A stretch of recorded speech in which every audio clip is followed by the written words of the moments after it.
G'day guys, Lemon Eating Cow here, and today I'm going to make another attempt at my Mass Effect Andromeda stream.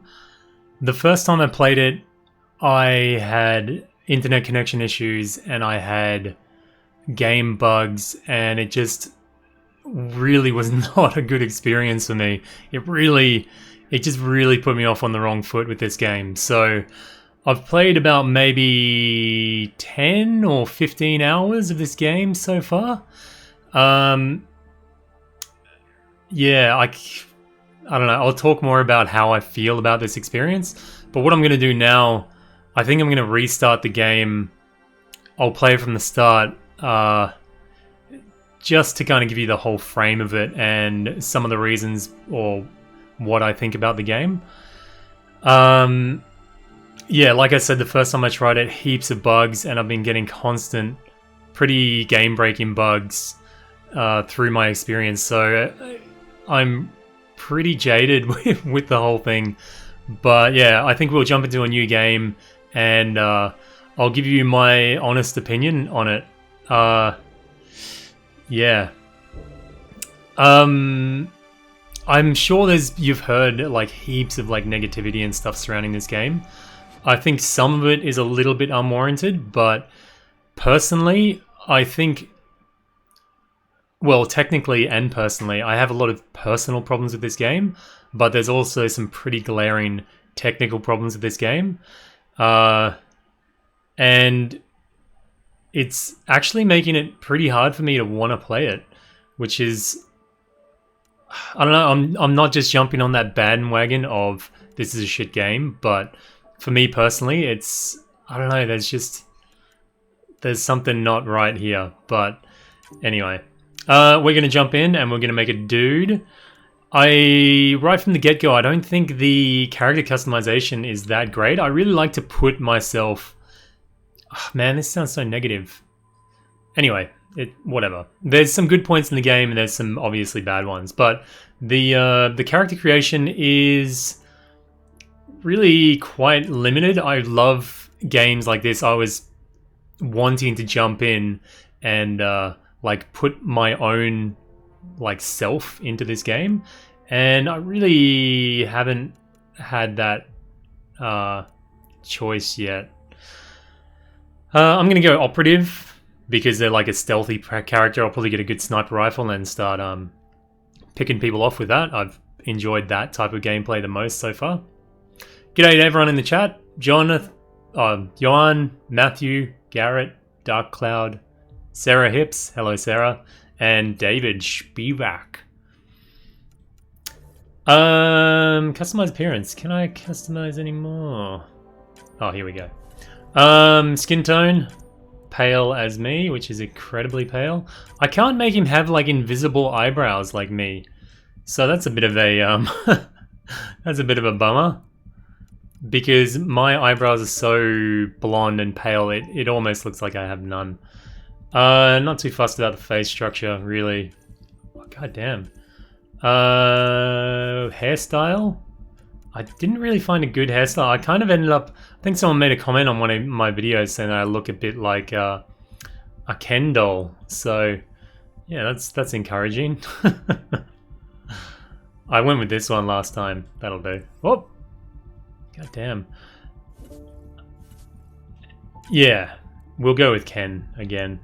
That'll do, Ken. Where's my blonde hair? Get some blonde hair rocking out.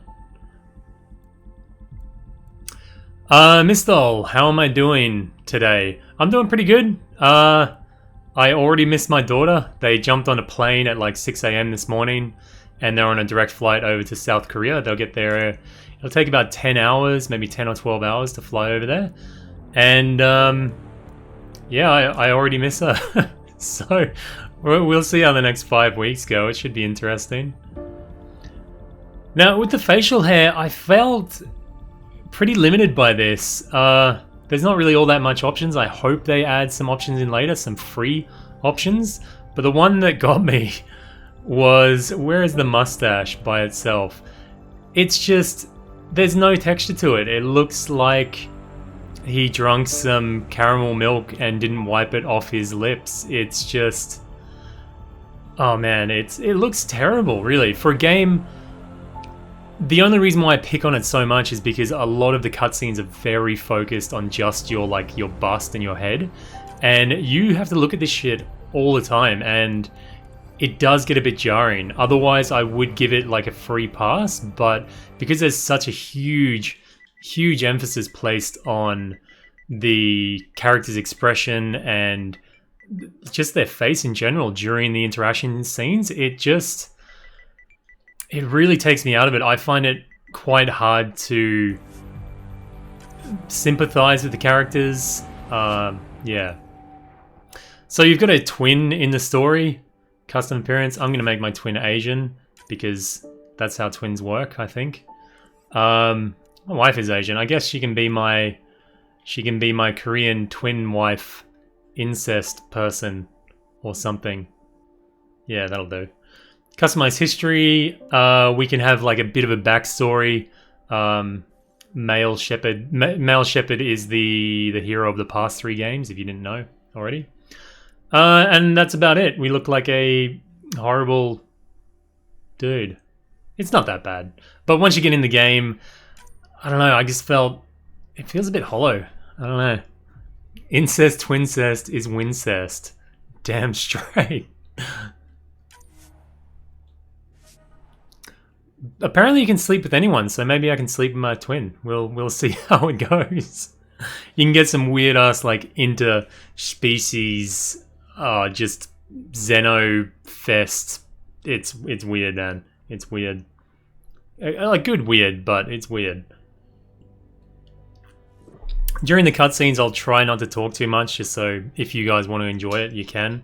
But if there's something dodge, I'll call it out. I noticed quite a few frame drops in a lot of the cutscenes, which is pretty concerning for me. Considering I'm playing on PS4 Pro, I didn't expect that. But they have some really obvious frame drops, and it's quite jarring sometimes.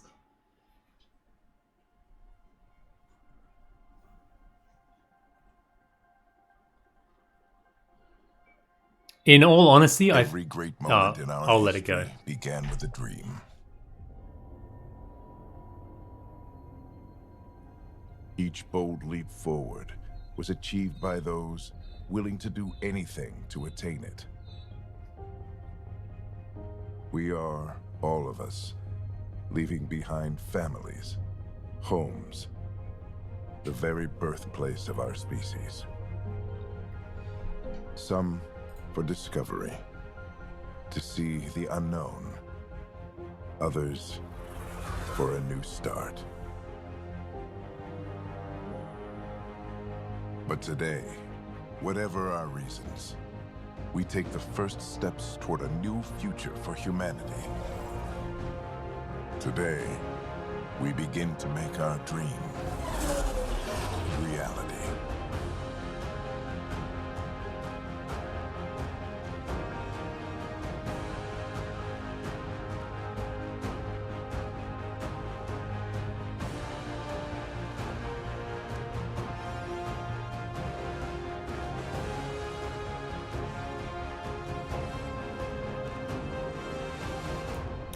So yeah, as far as the environmental type of graphics and the space scenes and the spaceships, it looks absolutely phenomenal. Like, it looks really, really good.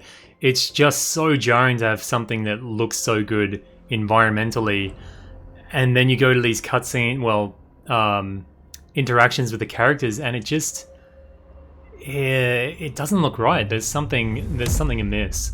Like, the actual, when we get down onto the planet, you can see it looks fantastic, but there's just things that totally pull you away from that.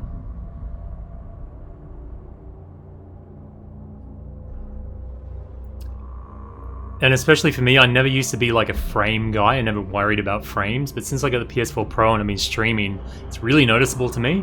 And when it drops, it's just like, ugh, man, it makes you shudder a little bit.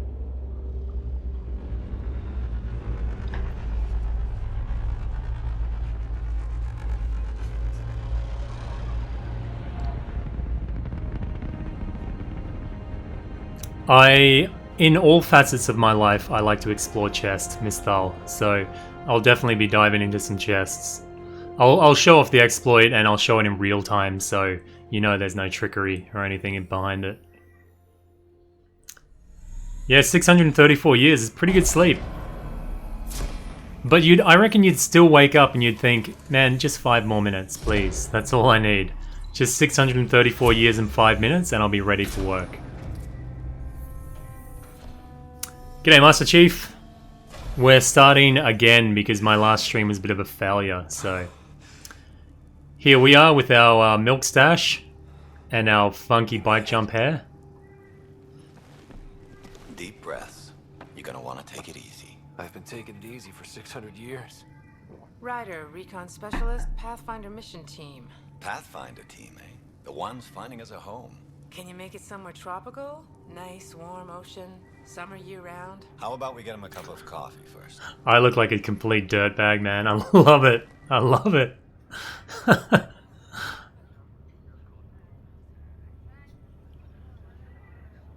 Look at that stash. It's glorious.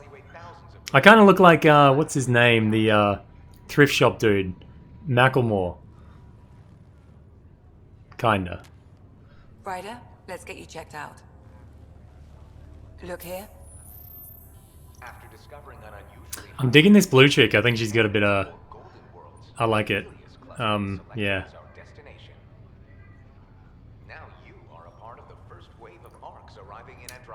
But as far as crew goes, I'm not really, like... Not really feeling the romance between any of the crew members at the moment.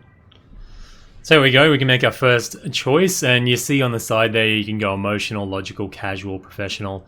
Most of the time I kind of switch between logical and professional. I was trying to go for like a leader role on my last gameplay, but I think we'll take it a bit more casual, emotional, maybe a bit logical. I hope not. I signed up for a little adventure before we settle down. Well, buckle up. Sounds like you'll get your wish. Yeah. Over here now, the Pathfinder wants you all on your feet right away. Yeah, Master Chief, it's 600 years after the original one. It doesn't connect that much to the original one because we're so far removed from it. We're in a whole other star system. Everything checks out. Just one more thing before I send you on your way. Let's test your SAM implant. Sam, are you monitoring? Sam, are you online? Yes, Dr. Trapero. Good morning, Ryder. I like the Sam voice. It's done... It's kind of sterile, but it has a personality to I feel like a 600. personality to I it. hope we packed more coffee. Yeah. Readings confirmed. Based on the levels of adenosine in your system, the neural implant is functioning properly. Wait, adeno what? It just means you're still shaking off your nap. No reason why we can't get you on your way. Though you may want to hang around while we revive your sister, it always helps to see a familiar face. I don't like the sound of that. See, some of these cutscenes are done quite well. Like, there's no glaring problems or anything. But once you get a little bit deeper into it, sometimes the characters just kind of look off into space with these confused, vague looks in their face. It's really jarring.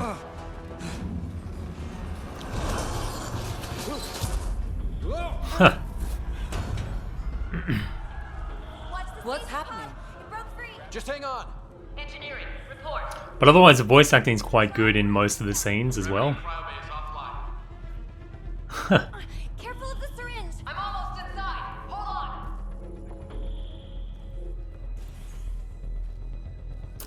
I think it's just safe to say it's a bloody This is long Cora. time. I'm at the cryo bay. Brace for a reset. Everyone okay? I think so. I like Cora. She's a We're bit not sure. bit of a cold shoulder, but it's good she's to see you got an back. interesting Feels backstory like to her. centuries since we spoke. This is the Pathfinder. Mission teams continue preparations. Cora, Ryder, report to the bridge. You heard him. Let's get... We have a problem over here. It's Sarah Ryder. That's our twin, our Asian twincest wife.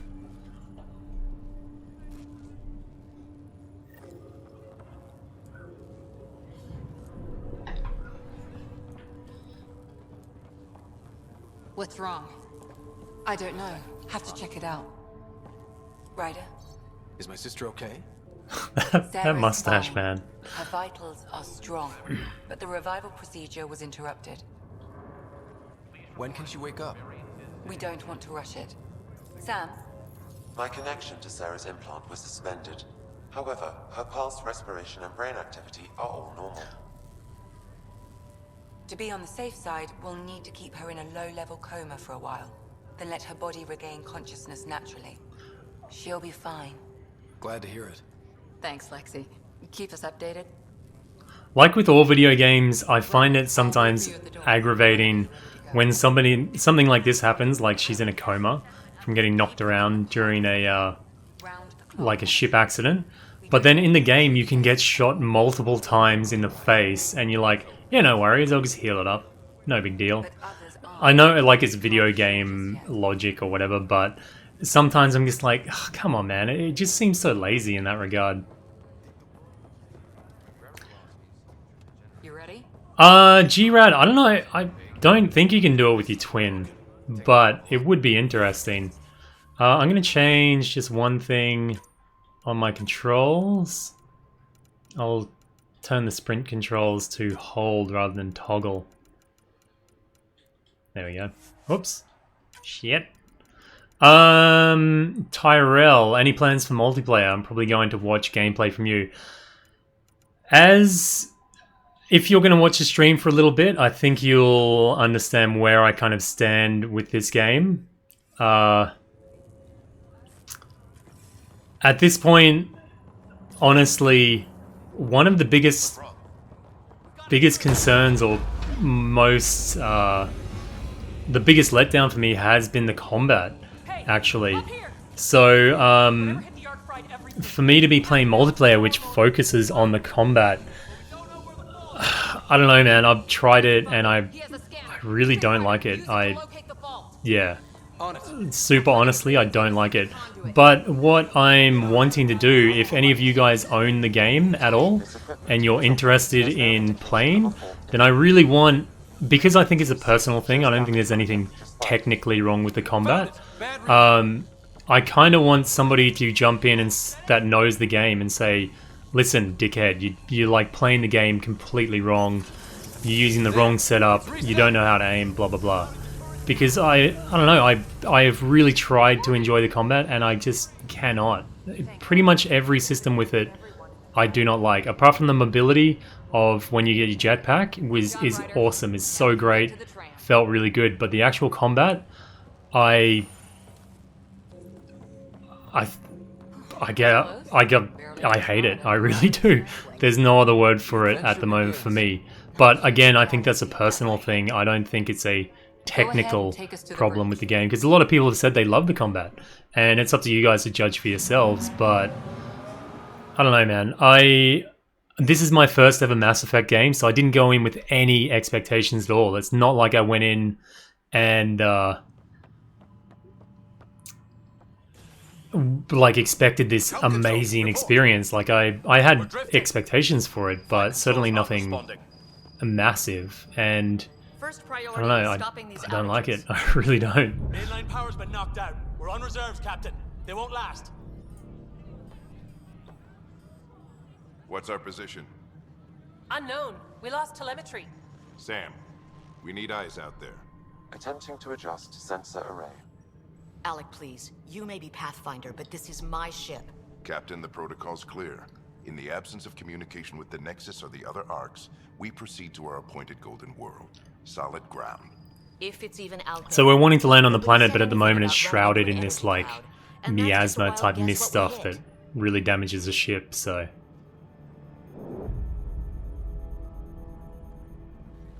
Yeah, I really wish I had have attempted the other Mass Effects before plunging into this one, because then it would have given me a better idea, and I would have realized I don't like the combat system. Can you blame her? She is the captain. I think she gets the final word. Well, he might. This isn't about having the final word. Yes, sir. See, at the start of the game, I was like, I don't know what everyone's complaining about. The interactions are quite good, and the facial expressions, I'm not seeing it too bad. But yeah. Is that our golden world? That's Habitat 7. But I don't know if you guys can see it, but I'm getting massive frame drops across this whole thing. It looks, to me, playing in real time, looks incredibly jarring. Green zone. Perfect for human settlement. usually I can forget about that stuff, but for a game that costs like 50 million to produce and is touted as being so amazingly advanced, it's a big letdown. We can't give up now. We don't know how bad it is yet. Still seems like it's our best shot. Maybe. There's just a lot on the line. Sam? The energy from the phenomenon is damping our senses. Planetary conditions are unknown. I like the older people in this game have really quite, like your father there has really well mapped features. I would have wished we could have more characters that resemble him. And if it's not? As Pathfinder, it'll be my job to find an alternative. It's what we trained for. But if this goes well, we are already home. All right, just make it quick. Harper, the rest of the team should be awake by now. Have them spin up 2 shuttles. Planet fallen 30. Yes, sir.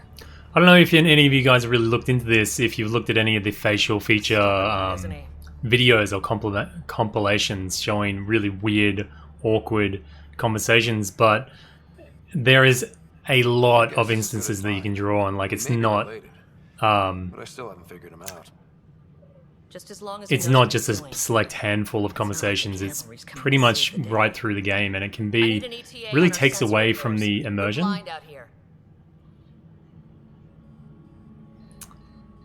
Chris Acuna, kind of feel like napping with all the dialogue throughout the game. The thing is, I don't mind dialogue-heavy games if it's interesting and it's engaging and it's immersive, but like I've said with the facial thing and the animations and the awkwardness, it takes you away from that and you end up not caring, and that's the biggest shame about this whole thing. She beat me into the world by 1 minute. Couldn't wait to get started. Well, don't worry. I'm sure Sarah will pull through. I like Cora. She's kind of cool. So, let's get out there and find her some. Right. You'll want to get your helmet. And maybe stop at the Good Luck Rock before we go. The what? It's an old superstition of your dad's. So we're going to pick up our helmet. The controls for me, running around the ship particularly, it feels very much like you're skating on ice. It's very kind of slippery.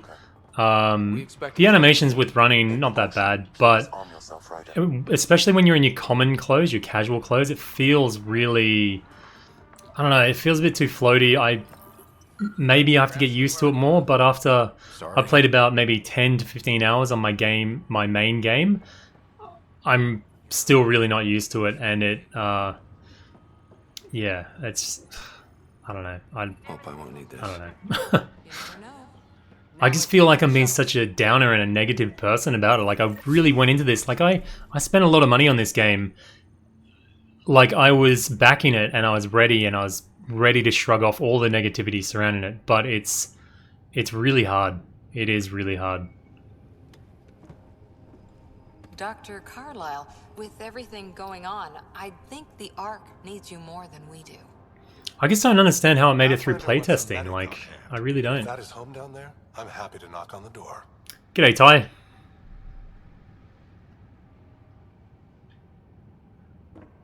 For the most part, most of these dialogue things are inconsequential. You get pivotal ones every now and then, but for the most part, these just kind of shape your character a little bit. All right, team, button it up. We leave in 5. Sir, we broke out the weapons as requested. Anything we should know about? Seemed prudent given the situation. We'll be short-handed with Sarah out. Yeah, that's exactly right, G-Rad. Like, dialogue-heavy things are fine if they're engaging and if the voice acting is good and if you care about the characters. But by the time I get to like a 3rd planet, I honestly was skipping dialogue because I was just like, I do not give a shit about these people. I tried, I was doing their own little side missions and stuff, but couldn't do it, man. I really... You're right. The mission comes first. Though, I doubt your mother would have seen it that way. I promised her I'd get you 2 here safely. And the thing is, I'm not just being a downer on this game to jump on the bandwagon, because it doesn't benefit me to hate on this game. Not just because you're Like, I'm losing views if I don't choose to stream it. I'm losing views if I don't choose to make guides on it. So, like me. We dream of yeah, exploring the unknown. I don't know. Finding I'm the stuck. edge of the map, and then discovering what lies beyond. When people look back on this, and they will, they'll remember we didn't give up. That we kept dreaming. That our first few faltering steps in Andromeda were the beginning of everything they know. See, I think the age on the father's face and different lines and stuff gives him a bit more, So, let's go make history. I don't know, weathering or expression without actually needing that facial texturing or facial movement.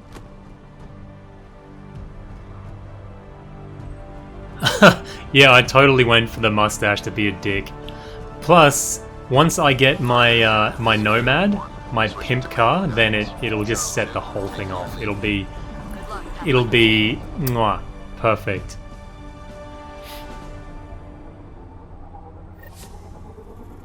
Well, I'm gonna be like I'm gonna walk into the girls' quarter and the dudes' quarter and be like, "Dee," just be like total Fonz, just chatting people up and stuff. So Whatever it is, it stopped the Hyperion in its tracks. It appears to be an unstable mass of dark energy. If you say so. Steer clear of it. like, this looks cool. That looks really great. Gravity anomalies detected. When you're fully suited up, it's quite good because you don't have to concentrate on the low res faces. We're clear. Accelerating to cruising speed. Ryder, we didn't have a chance to meet back in the Milky Way. Name's Liam Costa, security and response specialist. Good to meet you, Liam. Hard to believe we're finally doing this. Sure beats reading the brochures. I found a little bit of a problem for the first, like, maybe 5-6 hours. I couldn't remember the name of anybody on my crew apart from, like, Nora. I really...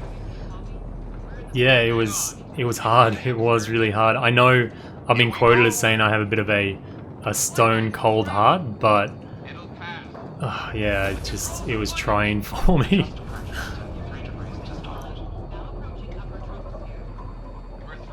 Yeah, the environments of the planet look fantastic. They really do. Copy that. Like, the first planet has these coveted floating rocks, which they'll talk about 5, 6, 7 times. But it does look quite good.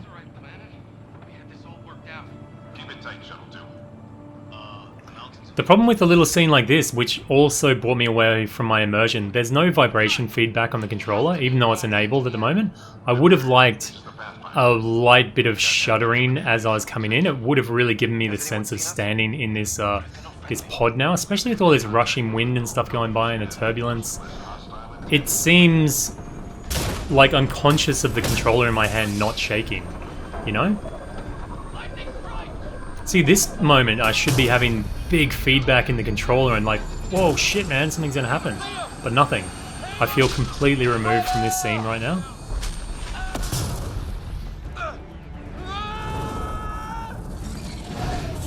But this is wicked. This is really cool.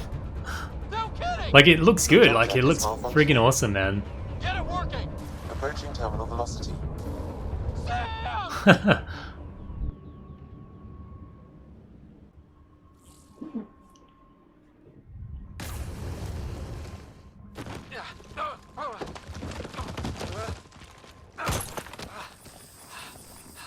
Oh, we're compromised.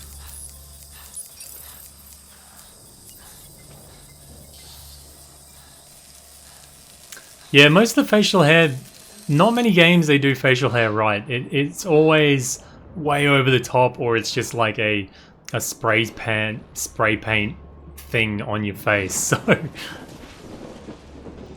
hello, Philodre, or Philodry. Hey, Lek, getting an Uncanny Valley moment.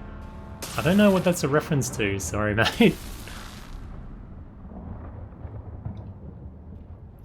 I think this is another case, like Final Fantasy 15, of them wanting to get it out the door.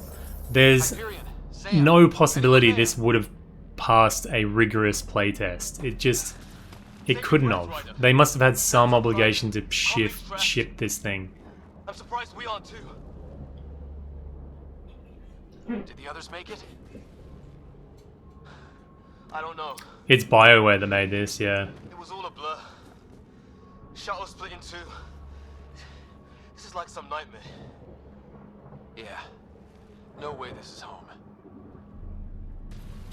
Yeah, complete disconnect, man. I really tried to get into it, but yeah. See if anyone else is alive. Raindrops inside the helmet. I think that's maybe sweat or the breach from the crack in the helmet, maybe. Yeah, I'm not getting any feedback in the controller, and for me, that's a huge problem. And if for anyone that watched my first stream, not a lot of people did, but I had a bug. It's a fairly common bug, I'd say. When I went to aim my weapon, as you can see now, I've got a steady aim, but when I was aiming it first time, I would constantly, the game was doing this for me, and when I came out of it, the game was constantly doing this for the entire first planet. So when you combine that with recoil on weapons, the recoil was pushing my gun up, the shake would be pushing it down. It was a nightmare. So from the very first minute stepping into the game, I was like, holy shit. But anyway, let's talk about some positives. Like, this place looks fantastic. Like, it's really, really well done. The skybox looks really great. The floating shit is awesome. And the different things around are just cool, man. And the lightning effects, yeah, it looks really, really good. And especially you all space suited up, you feel it. It's good. It's really good. Also, another thing I loved right from the start is the mobility when you're just walking around. Like, you can get a short burst on your jetpack, and you can also do a dash in any direction. And it really gives you like a type of Spider-Man feel, almost. Like, that's the best way I can describe it. And it just gives you a wicked sense of a really cool sense of maneuverability, and I loved, like, straight away I was like, man, I love moving around in this game. It's awesome. It's really, really good. But then once we get to combat, it's completely different. It's completely different. You can jump around in combat and do these cool charge attacks and stuff, but yeah, I didn't enjoy that aspect so much. But moving around now, love it. It's fantastic. Really, it feels... Holy shit! Nearly fell off the edge. It feels really good. And like the whole lightning strike things and these floating rocks and stuff, it's wicked. It's really well done.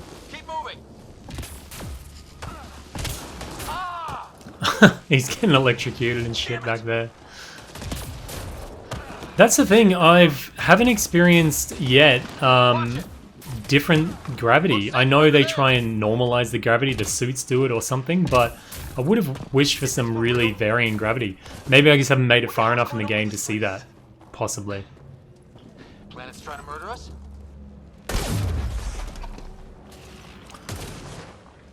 Look, something flying around. But overall, the aiming seems fine. I do not like the ammo system. I think it's really lazy and it doesn't make any sense whatsoever. These are ammo boxes, so as you deplete your ammo, you can just come over to one of these boxes. All you have to do is walk in the vicinity of it and it refills your ammo. And these boxes are everywhere, like literally, well, not literally, because it's not literally, but they are everywhere. In the middle of a battlefield, in an ancient bunker, they have these ammo boxes, and it just feels... I think I can see a path up. We'll use the jump jet. It just feels ridiculous to have them just pop up all the time and you just walk over to them and fill your ammo. I don't like it at all. I think it's a really, really lazy system of handling it. They should have either given you more carryable ammo, or enemies should have taken less ammo to kill, or... I don't know, it just feels like it's this floating stuff that you pick up. It's like Mario coins or something, you know?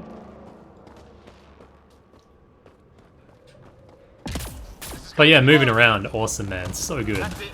We're getting there. Yeah, I just didn't like the ammo system. Like the fact that you walk over those boxes, it just feels so... I don't know. I don't like it. Mind making some room? Yeah, I guess because the rocks are electrified, that's why they can fly, but we don't take too kindly to being electrified, I guess.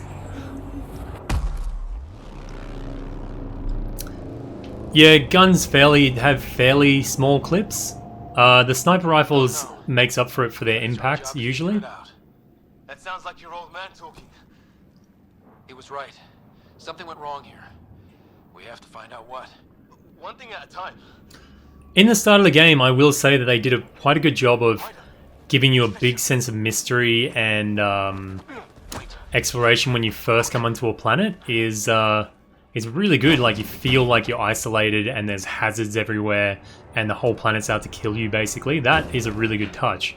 By about the third system, it kind of wears a little bit, I found, but... What was first contact protocol again? No deadly force unless... Anyway, these are the bad dudes, the Ket, that you find quite often. Expect the worst. We're gonna just pop them. We got a mustache, so we don't take nobody's shit. You do have biotic powers, like I can, with L1 down there, you can see on the right, I can cloak. Which is good. All the enemies, you can shoot them in the head and they just don't even notice you're there, basically.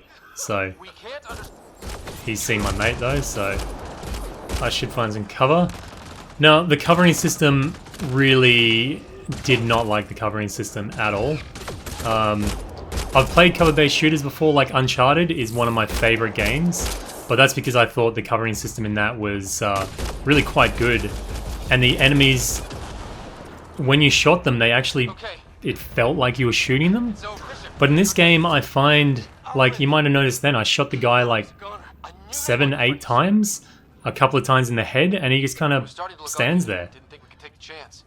And to me, I don't like it. It really, I like my games when I hit someone, I can feel the chunkiness and the weight behind it. Like, I want to feel like I'm doing damage to this person. And it's not just because I have piss-weak weapons, because even when you get the stronger ones, they don't really react to your hits that much. And for me, it, again, it just removes me from that, the immersion of battle. Ty, the list would be way too long, mate. Yeah, Radiant, you knock people over all the time when I shoot them. Yeah, knocking them over is one thing, but like, I want to, say if I shoot him in the head, if it doesn't knock him over, I want him to at least like, oh shit, I just got shot in the head. But often, they just kind of like shrug a tiny bit and don't even break their shooting stride. Again, I think this is a personal problem. I have a lot of personal problems with this game. It may not be a technical problem, but that's just, I just feel there's never... And I have the deluxe edition weapons, so they're quite powerful for the start of the game. And I just never felt like I was actually, like, hurting these guys. Their damage, like their health bar would go down, but they just didn't react to my shots well enough, I felt. But personal taste, I guess. So a lot of the game is scanning, like you scan different things around, looting a lot of boxes, which is fine, like I enjoy it. The one thing I don't like about scanning is, say if you're running and you see something, you're like, oh, I'll scan that. And you try and press the scan button, it doesn't work. You have to like slow down to a walk and pull out your scanner, which I suppose, yeah, you have to walk to scan, but it's another thing that you, I don't know, I just thought it was unnecessary. What are we doing? We're gonna locate other members of the Pathfinder team. So we're all crashed out and split up, so... Where am I going? Over here. Oh, these random lightning strikes are really cool. It gave a sense of kind of tension when you're moving through areas. You kind of made you want to get through them fast, which I thought was a nice touch. And then later on in the planets you'll get... there seems to be a lot of irradiated zones or high heat or low temperatures that you kind of have to move through fast.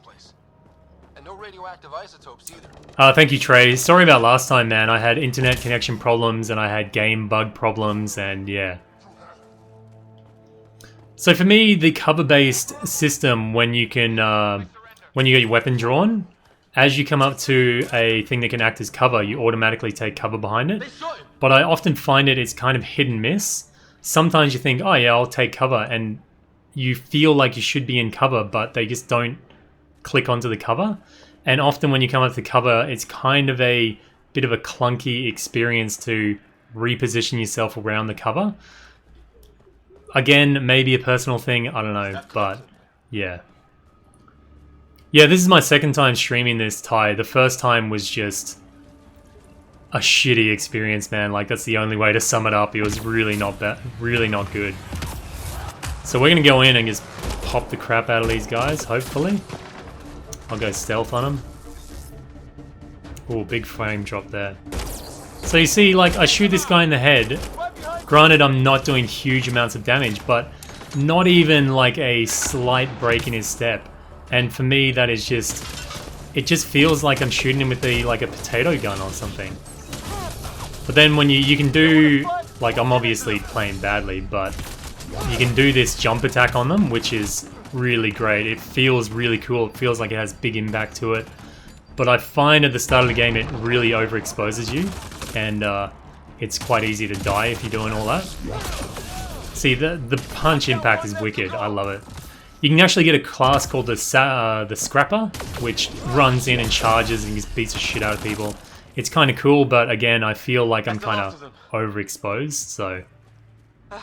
Shrikant, hey man. We just started streaming about 40 minutes ago or so. You haven't missed all that much, really. Okay, now this is weird. Even with these readings, I have no idea. But yeah, I was saying before... Just imagine the mind that in all honesty, I don't really like the game. After playing about 10 or 15 hours of it, I'm having quite a hard time getting into it and caring about it, so... yeah. Well, I'm just not playing because I want to show you those jump attacks and stuff, but generally I take cover and blow the heads off stuff. Would we treat them any different if they showed up on Earth, armed to the teeth? maybe not. Peace isn't going to be an option here. So 2 of our members are down already, so it's not looking good for us. Hope Greer's still alive somewhere. Still, take a look at this architecture. This is really something. Radiant Nightmare, Tac Cloak plus Biotic Charge plus Nova, but yeah, starting with Charge put me in some hairy situations. Yeah, it's definitely viable later, a little bit later when you unlock some more talents and skills. I imagine, yeah, it'd be definitely viable, but at the start of the game, it seems like if you break cover, the NPCs basically, I'm just playing on normal, but they basically ignore all your party and just shoot you as soon as you break cover. So I found it was often at a disadvantage if I'd break the cover and try doing those sprints. Hey, look, flares going up over there. Like, the actual combat animation is great, but what the frig was that? Oh. What is this thing? I think it wants to eat us. See, like, I understand these little dog dudes are all tanky and all that. Okay. And I'm only shooting him with a handgun, but still, like, they don't even flinch when you hit them. We'll see what happens later on when we get we'll get a sniper rifle and we'll get an assault rifle and all that. And you can really see what I mean then. Was that a gun shot or was that no? That's the thunder. Or lightning rather. See, lightning cracks around and stuff, it's really cool and it gives you this sense of like, I could be shocked at any time. I really like that. Oh shit. I don't know how I missed these dudes. I am totally boned. I gotta get to cover. See, like, I want to be taking cover right now, but it just... I don't know. Oh, is someone cloaking? Oh, there he is. Oh, these guys cloak.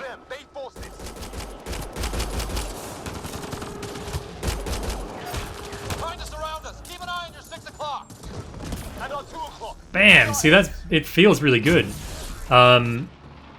Yeah, I like that. But when you do the melee attack, I find Like when you do this, you kind of become locked. You can't spin your camera around, you can't do anything when you're in that mode. I feel it's way too restrictive in that regard. Like I want to be able to like punch this dude and kind of look over my shoulder at my next target. But yeah, I don't know. Again, personal. See, like that, after a fight, all I do is walk over a ammo chest. There's no... I don't know, I don't feel... what's the word? I don't feel attached or aware of my ammo most of the time because I'm just like, oh, there'll be like a box I can run over next or later on, and it's no big problem. Anyway, let's get more into the gameplay. You can check it out more. I'm just gonna go after the main missions basically. But again, mobility, awesome. Love moving around, man. This little jetpack is wicked. G'day, Carlos. Yeah, it does. From what I've heard, people say it's a big improvement, the combat over Mass Effect 1, 2, and 3. I've never played any other Mass Effects, so for me, I didn't have any expectations when I was playing it. But, so yeah, coming in with little expectations, I wasn't building it up to be this massive thing, but from what I heard, the combat was really impressive and really good, so I was like, oh, it's, you know, it'd be at least on level with Uncharted, but in my opinion, Uncharted's cover-based shooting is miles ahead of this. Doesn't look like the other structures we've seen. Different design. But the environments look really good and feel really good, so... Who knows? Let's call it a weird alien... When you're all armored up, it looks great. It gives you a really good feeling. It's just when you get back on the ship and you have to interact with people and stuff, it's like... Oh man, come on, please. Alien machine. Figures. Only one way to find out. You mean turn it on? Like, I really don't mind all the scanning and stuff, actually. It's, yeah, kind of cool. That can't be good. The jetpack feature, Carlos, is wicked, man. It's... You kind of get this, like, Spider-Man feel to it, without the webs, of course, but, like, the whole arms-back Naruto-type run through the air is wicked, man. I love it. Yeah, I find that I'm walking around with my scanner, like, whole areas, just getting my scanner out. The thing is with scanning, you can see down there research data. Depending on what you scan, like alien technology, Milky Way, or like human technology, or the different type of technology, you get different research points, and you can spend those research points later on to get weapon and armor upgrades and things like that. So,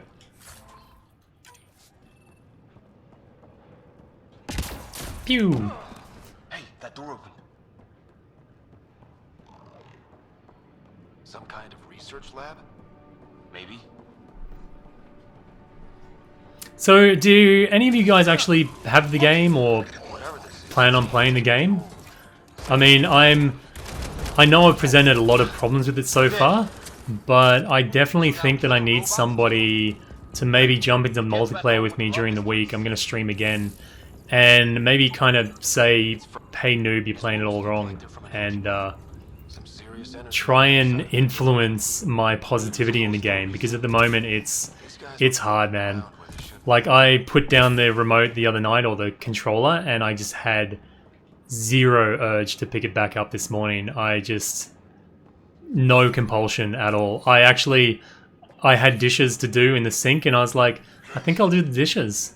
Which for me is just, if you choose the dishes over a video game, shit's bad, man. Shit's real bad. Justice Ward, I've been talking about how I feel about the game a bit. I personally do not like it. I don't think there's some technical aspects to it, but I think I have heaps of issues. I actually regret my purchase at this point. That's not saying that Mass Effect fans won't like it, but me personally, I don't like this game. I really don't. And I've tried. I put like 10, 15 hours in. I don't. Here we go. I gotta get to the cover. Maybe I can punch him in the face. Oh, there's a dude on me. The punch is really powerful, actually. Once you get some better better fist weapons later on, it does huge damage. Like, it's really good. But the trade-off is you're really exposed.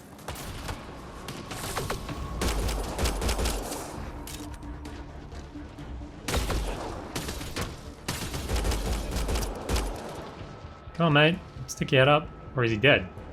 Oh, I killed him. Alright. I'll go cloak and see if I can get a better... Let's not wait around for more. Oh no, they're dead, are they? I find often, maybe it's because I'm playing on normal mode, but my teammates seem to just like pop the crap out of the enemies before I really have a chance to do anything about it. A path down on the right.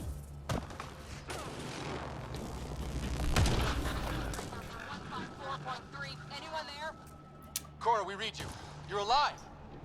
Yeah, it's a sad state, Carlos, when it comes down to that, man. Usually I do anything to avoid that, but yeah. It's actually been really good. I've been more compelled to spend like a lot more time with my daughter. I usually spend quite a bit of time with her, but I mean, because I didn't have the compulsion to be streaming or playing this, I had a lot more extra time on my hands. I'm a terrible aim with this. Like, look, I'm shooting the dude in the head.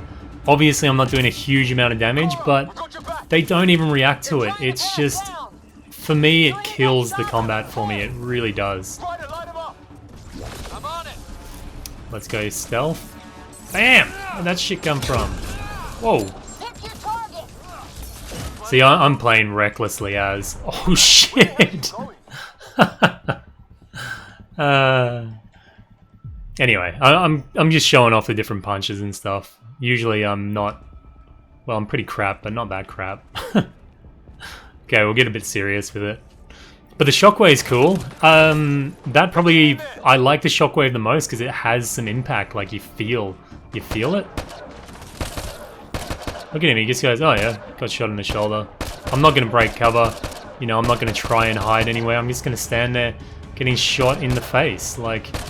How, look at that, it ruins the combat for me. Like, it's even worse when you're popping them with an assault rifle and they're still standing there doing that. I just feel like they're these like wooden dummy things, you know?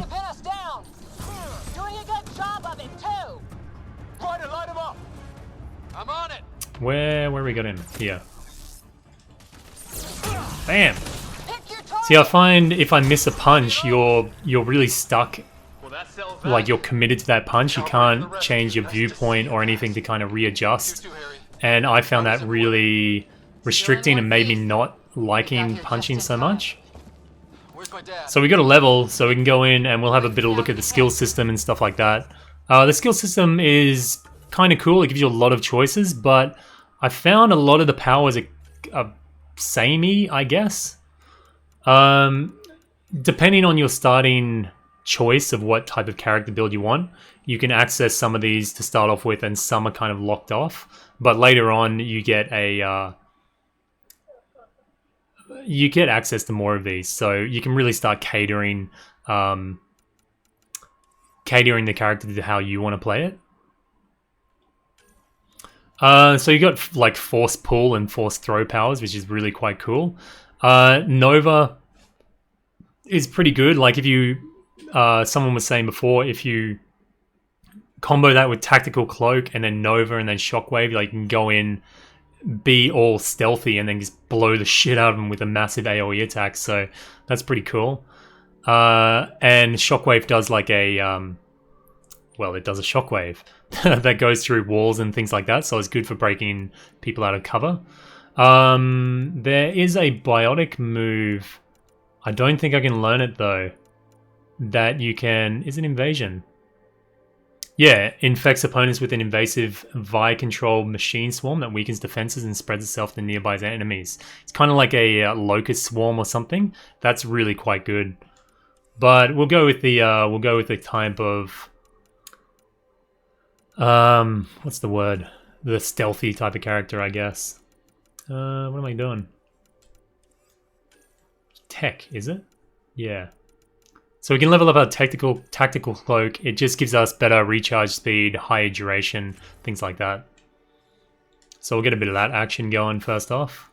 And with your, you can assign different skills to your party to make them kind of a little bit more tailored. But the thing is, you can't choose their weapons or their armor, so it takes a bit of that customization away from you.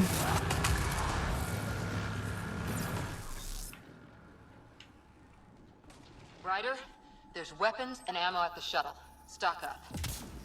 But you can see the duration on my cloak's a bit longer now, so it makes it a bit more, bit better. What about you? We didn't stop So now we'll get an assault rifle, the Viper 1. for a chat. Changing your weapon's not that bad, you just hold down square and you can do it. Or you can go to that weapon wheel by just pressing the touchpad up there. Ah, hell! Enemy ship on the way! Renegade, what's the dialogue like? Can you be a complete asshole if you want? Yeah man, total asshole. This is another problem I had with the combat. You got the guys up there, doesn't phase them. You can shoot them so friggin' sloppy, man. It would be really great if you could kind of pop a few rounds into them before they jump down. But the fact that they just stand there is just... I don't understand how it made it through playtesting. I really don't.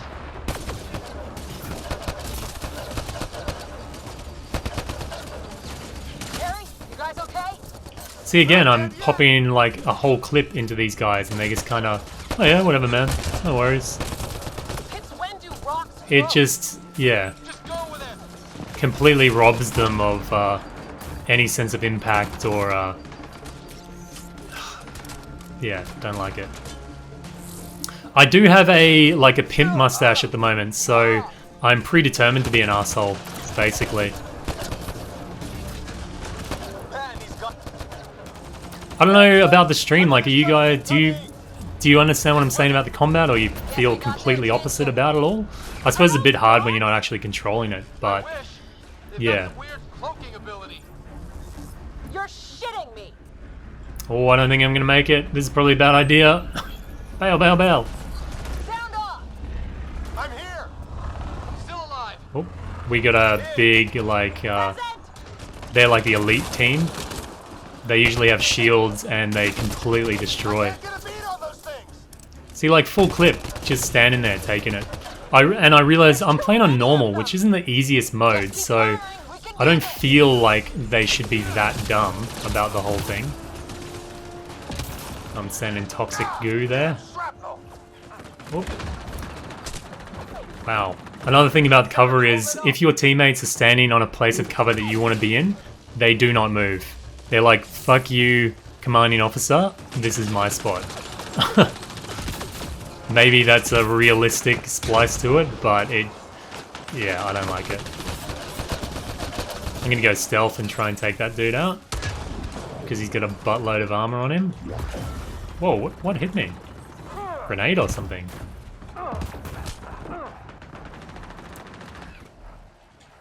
Oh, get behind cover there, mate.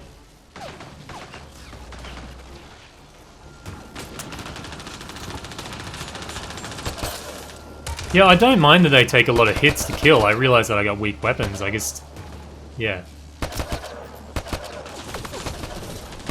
And I can't aim for shit either. But...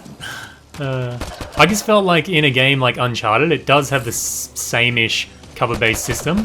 But when you shoot an enemy, like you shoot them in the arm or their chest or something like that, you like... they reel from it. And there's a big impact to it. And I like that feeling.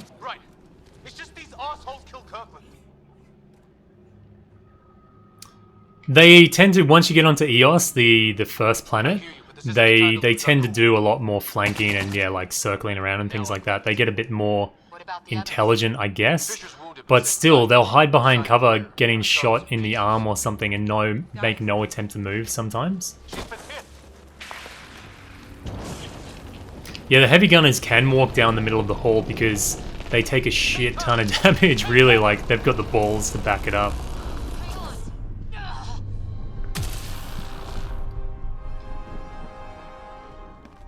But I actually... Don't worry, it's not contagious. Biotic is basically word for space magic in this game.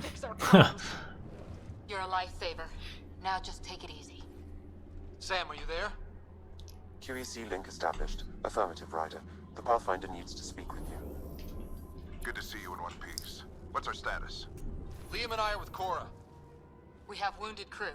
The good news is our shuttle's Yeah, been Cora's a repaired. badass. I like Get back to Cora. the Ark. Not with these storms. It's too risky to fly. She does a lot of the charge attacks. She'll run in and just like full punch him across half the screen with her little Omni fist. So that's pretty cool. Let's solve the problem.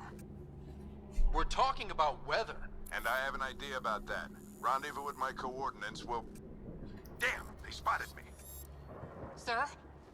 Sir! Can you two manage alone? I can keep her stable. For a while. Yeah, our whole crew's getting messed up from this place.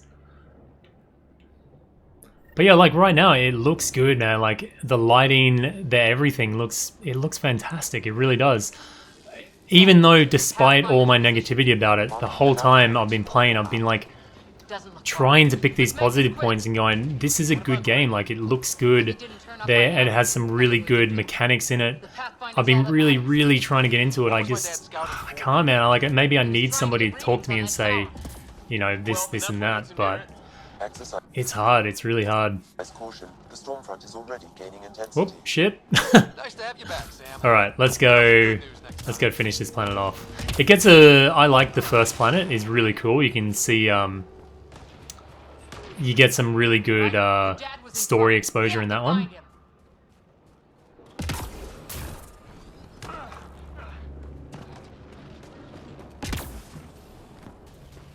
Sam's right. We don't have much time. Oh shit. Nearly dropped down there. They're drawing the lightning away. If we hug that wall, they might keep us safe.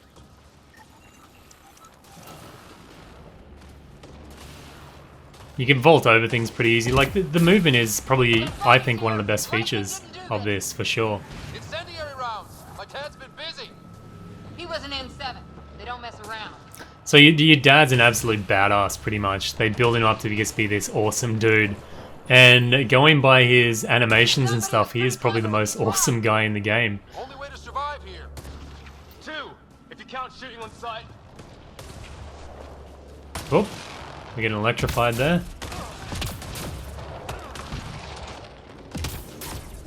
We're close.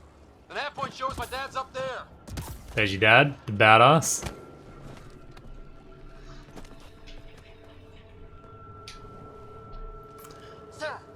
Yeah, Renegade, I would go with the standard edition, maybe buy it physically, so if you don't like it, you can take it back. But if you think you're gonna like it, then, you know, dedicate to it.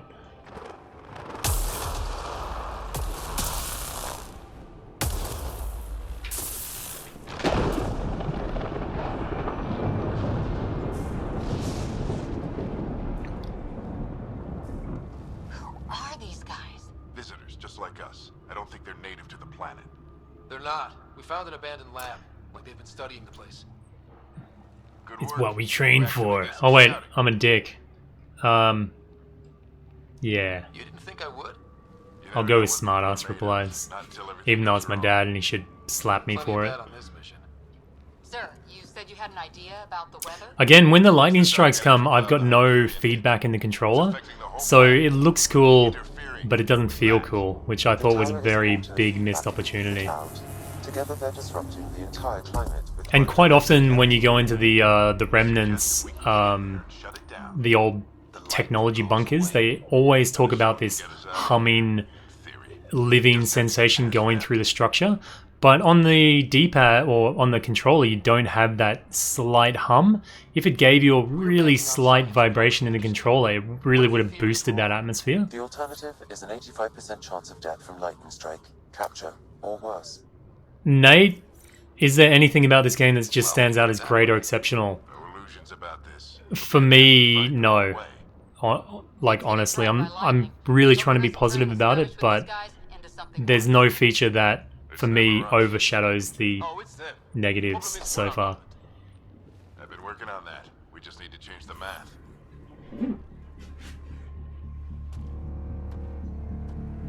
The environments are great. Well, actually, yeah, that is one of the things that makes me want to keep playing. Like, later on you get to planets where there's extreme heat and extreme cold, and it does such an amazing job, especially of the cold region. You feel like that bitter, biting cold. They've done a really good job, and you feel a sense of urgency being exposed in that cold environment. It's really well done. I really enjoyed that. If anything, the environments are beautiful. They're really good. somewhat barren in some of the planets, but I guess that's to be expected of like a planet you go to and you're meant to terraform, so you know, you're gonna get a bit of that. Move combat profile. Let's go! Right behind you. Push ahead to the structure. Oh, they want us to push ahead. Alright. Get punched. Falcon punch! It's such a shame because the jump punch has such impact to it and you feel like a complete like prototype badass. But the standard punch feels just kinda like slapping him on the face. It's a weird inconsistency there. Holy shit, what a knob, I'm gonna die again. Sorry guys, I'm talking too much. Go, go, go, go. The environments are definitely not a saving grace. They can't make up for everything that is in those environments, you know?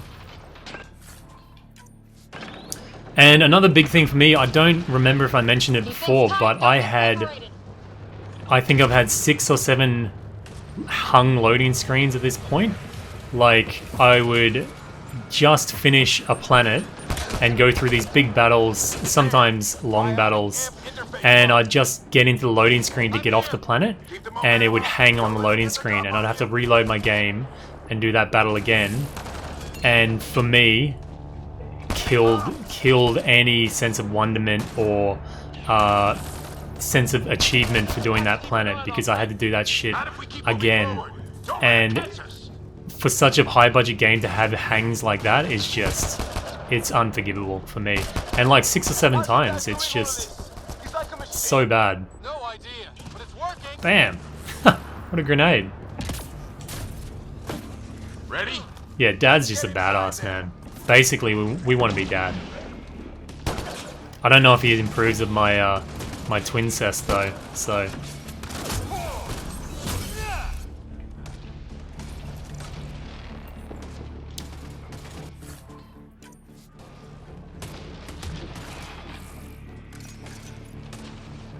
Probably should switch weapons out.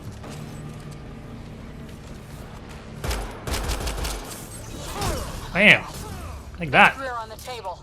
I'm on the PS4 Pro at the moment. Have to keep pushing ahead.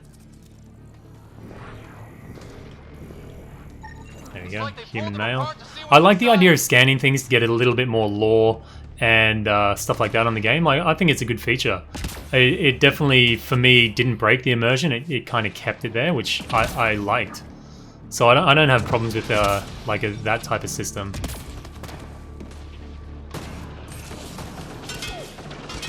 See, like I should be able to cover behind this. It's anyway. Sir, where are you getting these profiles? Little help from Sam. What does that mean? Just focus on Whoa, the fight. dude, that dude got crisped. The storm's getting worse. We'll lose our chance if we don't beat it. Come on. Come on, pop up. Oh, did they kill the other guy? See, sometimes your NPCs will just completely destroy people, and I'm sitting there like, why isn't this dude popping up from cover? And then I realize that my teammates have just absolutely destroyed him. Oh, the dude right in front of me. You heard him. It's a shame. I like the punching combat. I just feel it's I need to get through that door over there. yeah, a bit underpowered or a bit restrictive sometimes. So that big ass dude he's a heavy gunner and he's got shields on, so I don't expect him to be like flinching from attacks or anything. That I can understand.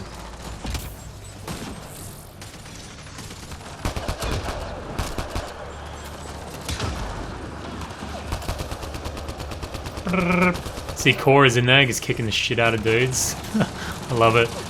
Well, until she does something like that. Take this dude out, then concentrate on that heavy. Whoop. See, the movement in the battle is cool, man. Like this side strafing with the jetpack is wicked. I love it. It's such a great touch. But then the fact that you get clunky behind cover is just like, ugh, it kills it for me. If they kept that mobility throughout, whoa, the whole thing would be great.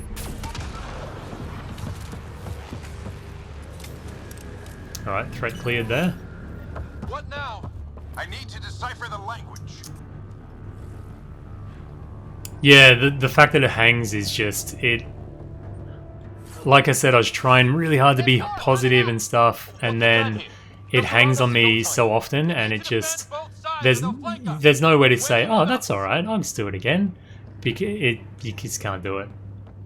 So you can place your teammates, like I placed him with left. You get 2 at any point on the D-pad. You can place your different teammates, so you can set them up. You can kind of make them flank or take sniper positions or something like that. I haven't used it all that often. They're pretty good. So now we have to fight on both sides. Oh, oh.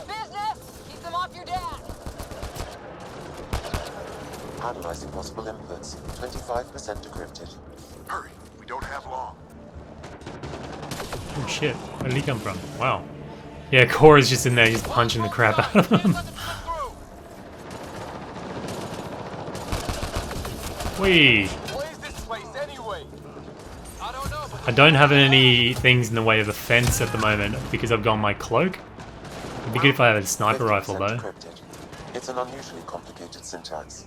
I can see that. Try a recursive search. I will need a moment to evaluate the pattern. I'm gonna try and go in and take out that heavy if I can. Oh, I can't. It's off the little map for us.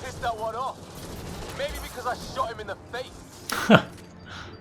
Sometimes a little bit of interaction from your team is good, but generally I found them pretty forgettable in battles, so... We've almost got it. I should probably be protecting my other side too, but... oh well. We're getting by. They're falling back. Could be regrouping for another push. Stay sharp. Alright, I'll let my teammates take that dude out. They should be right. That did it. It's a security override. Oh, sorry, Dad. Ah, damn, it's jammed. I need to take a look at it. Yeah, I don't know how widespread the problem is with loading screens. I guess I just got really bad luck with it.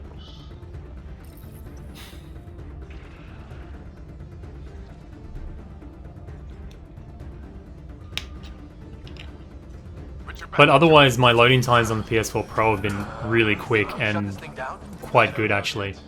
Sam's decoded part of the language. Now we'll see if I can have a conversation. Nothing on this planet is listened so far. Just I shouldn't have been said be careful. That mustache denies it. Huh? I won't tell anyone. Come on. These are the moments that make it all worthwhile.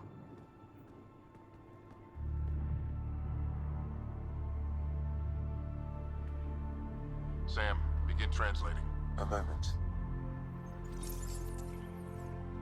Indexing. Yeah, Radiant, I can get the Azari sword or the Krogan hammer as soon as I get the Nexus. They've got way more attack power too.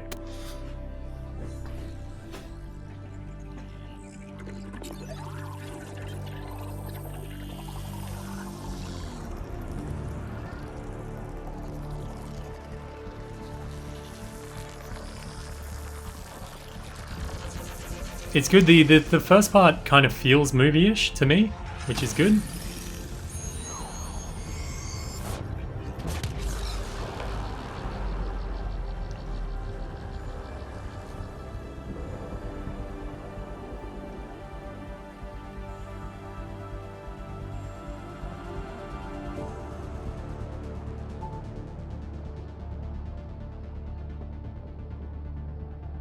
I'll be damned. It's working. You did it. There's hope at least. Ah, they're both good options. Where's the I don't care option? We're not dick enough at the moment. It's proof we weren't crazy. We can fly to a whole new galaxy and still make sense of things. Yetz-ish. What an interesting name that is. Yeah, my team carries me hard, man. All the time. I'm just jumping in and jetpacking around like some knob getting shot.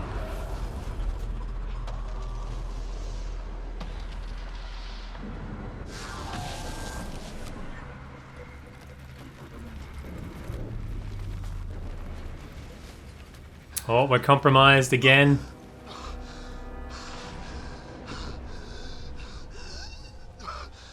Repeat, we need an emergency extraction now. They're spinning up the shuttle. ETA is 3, maybe 4 minutes. You can actually get your dad's suit a bit later on, which is pretty cool. I don't think you earn it, but it looks pretty cool.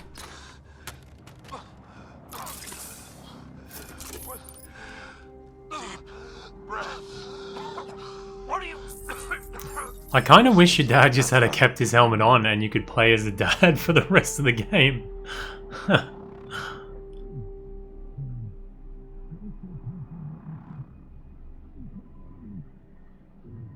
Yeah, you can craft it, yeah. I think you can purchase it as well. It's quite expensive, but...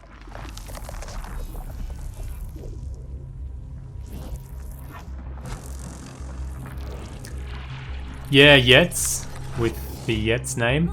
I regret, I do regret getting it digitally. If I had bought it at a store, I probably would have returned it. I'm gonna try a bit of multiplayer with some streamers or some people on the stream and see if maybe I can enjoy it when I'm playing it with friends or viewers. But I don't have that much confidence in it. I guess I really hope anyone that's watching this or is anyone that heard me talk about it, I hope no one bought it solely for the intention of seeing me play it or playing it with me on stream.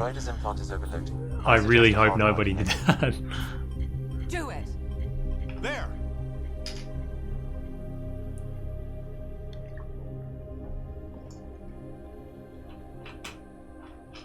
Welcome back.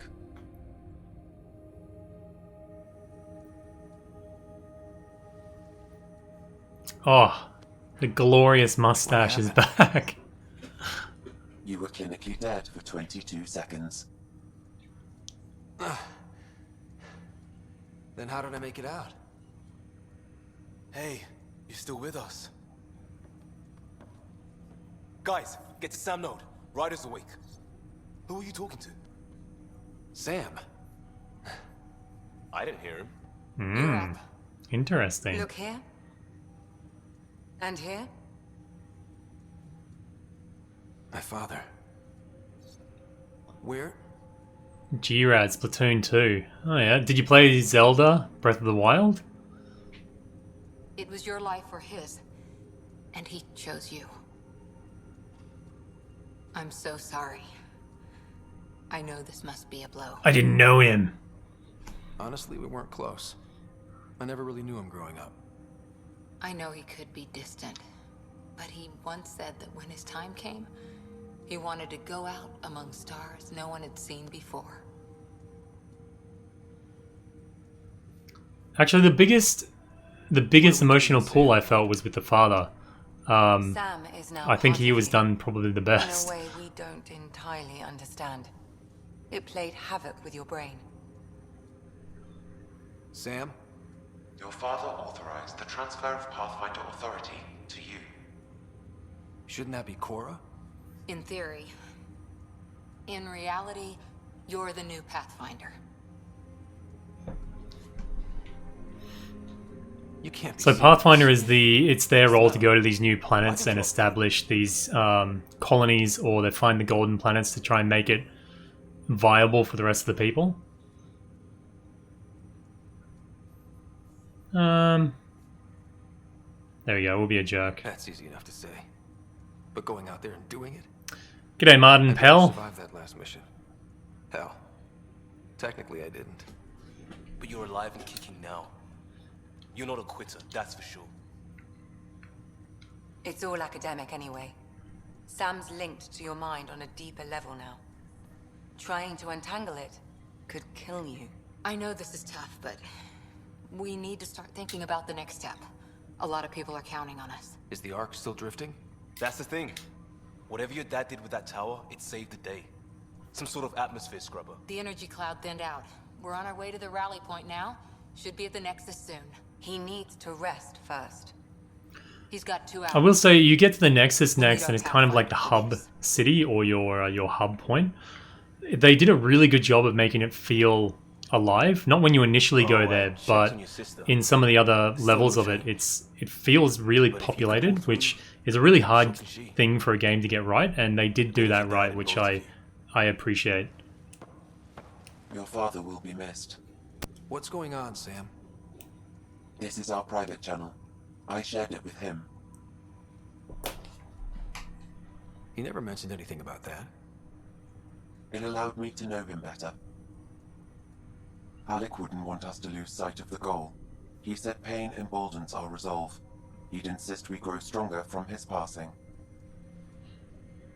Yeah, Splatoon looks pretty cool, actually. I don't know how the controls would feel after a long time of playing it, but...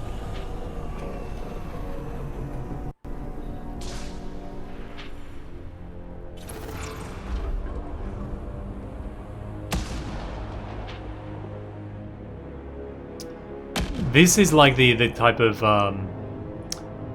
what's the word? Is it protagonist? The bad dude. They kind of have this air of mystery around him, but they never fully delve into his character more, and it's a little bit unsatisfying in that regard. Well, a lot unsatisfying, actually. But they set him up as such a badass. You want to get to know why he's such a badass.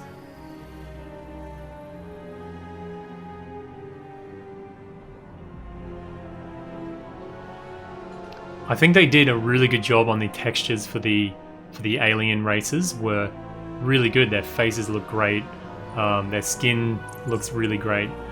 I just think they slacked off on the humans. I don't know why. You would think that'd be the easiest one to get right.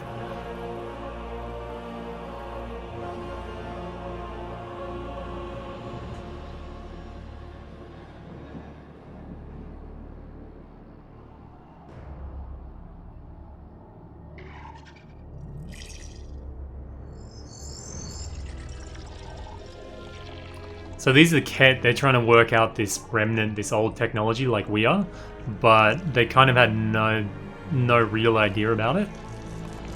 So for most of the game we're kind of having skirmishes with them, trying to keep him away.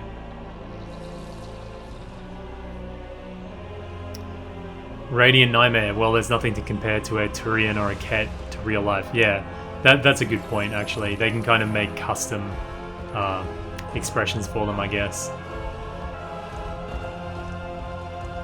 But yeah, it's good. At the start of the game, it has a real like movie framing. I think they do that really quite well.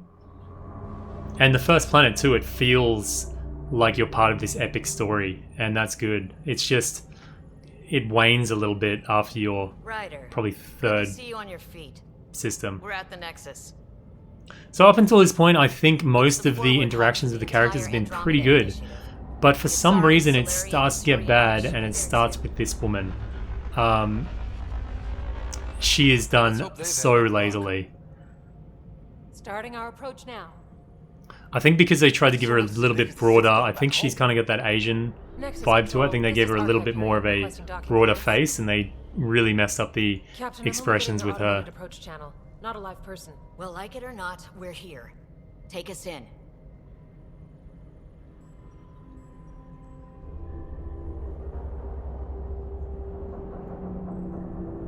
Construction should have been finished by now. Could be worse. How? Habitat 7's a bust. We might have started a war with the first aliens we met, and our Pathfinder's dead. This better be rock bottom. Green across the board. Docking initiated. That mustache, man. It's glorious.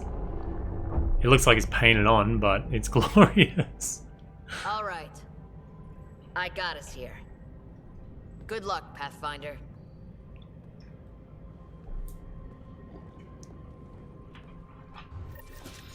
There we go. We're about to head into the Nexus. Actually, we're in the Nexus now.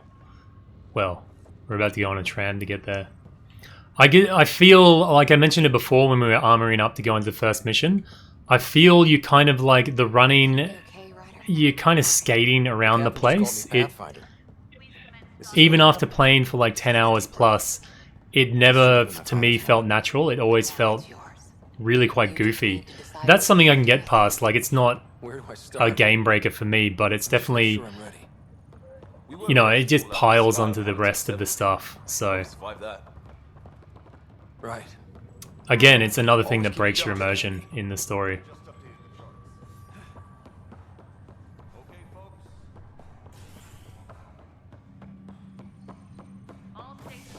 It just seems, I don't know how such a big company could fall so far behind.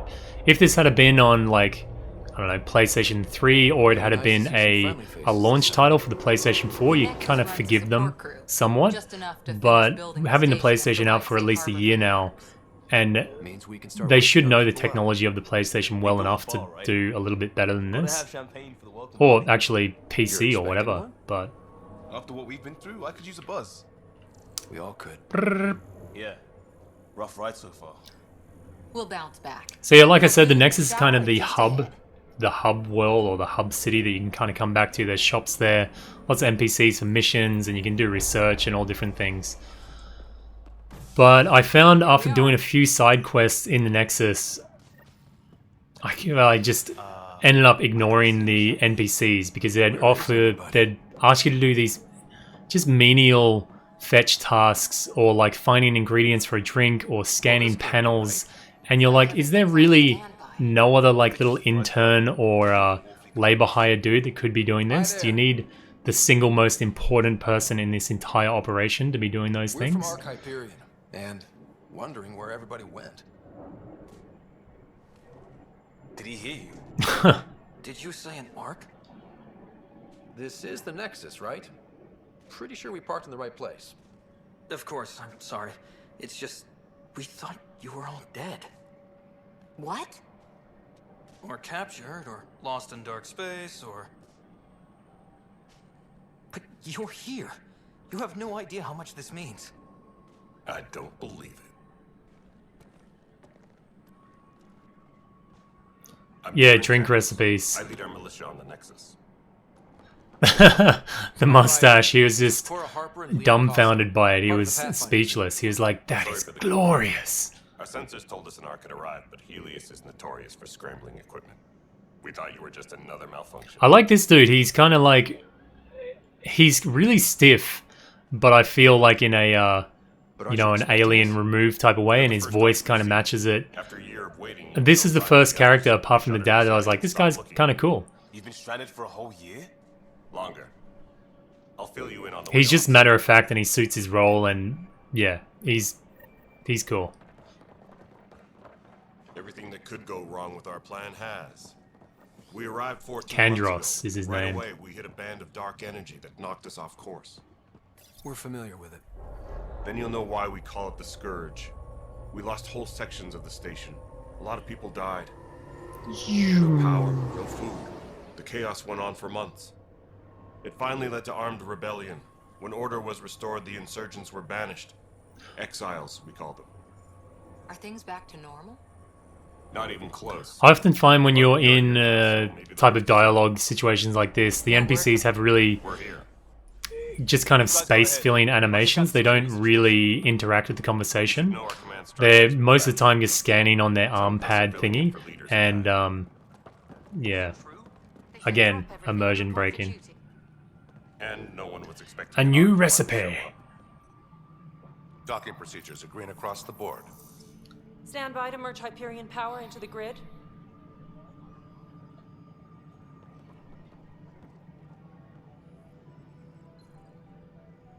The crew of the Hyperion. Awkward.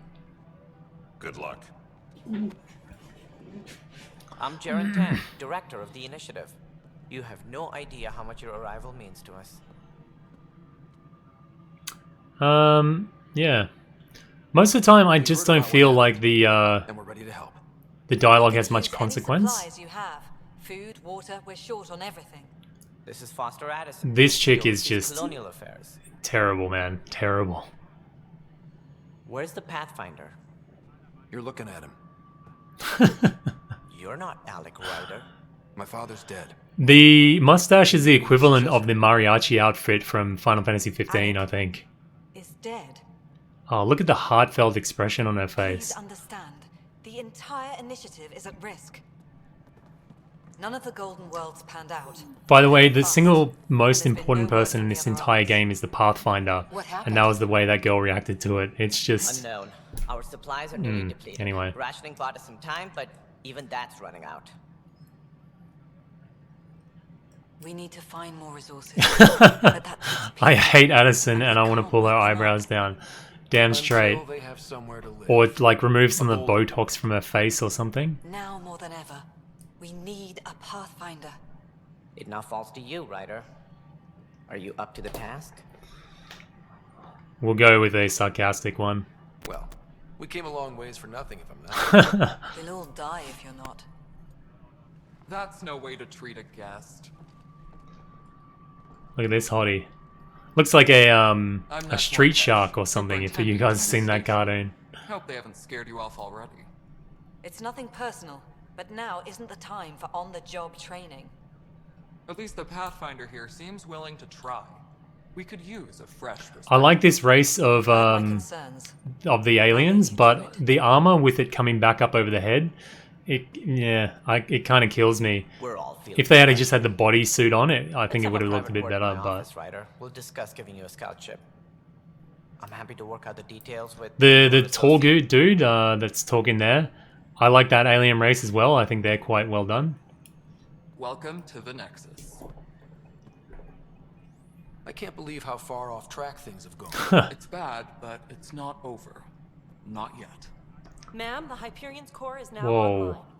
That chick is like out of something like a Rocky Horror Picture Show or something. An hour ago, that was all dark. But one good thing I will say about these bugs, at a certain point in the game, my character's legs stopped moving. He kept on walking, but he had these little weird little shuffle steps going on. I had such a belly laugh. Like, I had tears streaming down my face. Like, I laughed until it hurt. So, whoops. I'm really thankful to the game to give me such a good laugh. Wow, it was the most hilarious thing that I've seen in quite a while. It was just... Oh, it was great. Where are we going? Somewhere. So I released a video today showing, okay, I guess we get a look at our journal, whatever. I released a video today showing a chest exploit, a chest that keeps on regenerating as long as you follow a few simple steps. So you can do it, this is probably this is the earliest point that you can do it. So once you've first got the Nexus, you can come over to here before the base is established. Once you've finished the first planet or got to a certain point on the first planet, this will be taken over by some scientist and these boxes will be gone, so you can't do it at that point. So what you have to do is come up to this chest or container, and then it'll always have about 2 to 5 items in it. And you take what you want to take, but you have to leave one in there. Once you've done that, all you have to do is go to save game. We'll make a new one and go to game and then load latest save. And you can see the loading times on the PS4 Pro. I don't know what it's like on the normal PS4, but it's really quite fast. Bang, and straight back in. And you'll see if we access the chest again, it's got different items in there. So this thing has all different types of items in there, like armor and weapons. You can actually get ultra rare weapons in there. So the N7 weapons, which are pretty much better than anything else at this point in the game. And once you've filled up on all those weapons and armors, you can just like disassemble them and use them for... There you go, we've already got an ultra rare. So the damage is really good on them, and they sell for a lot as well. So this is a good way to get heaps of weapons and armor, and also credits, like heaps and heaps of credits or money, and also salvage pieces, which you can use to build weaponry and armor later on in the game. There you go, we got 4 pieces, so that one's pretty lucrative. Take the gun, those things. Yeah, so you can see they have to patch this. I think you can probably do it later on in the game with other chests. I believe someone left a comment on the video saying that you can. So there's probably more lucrative places to do it, but you can start like almost at the very start of the game. So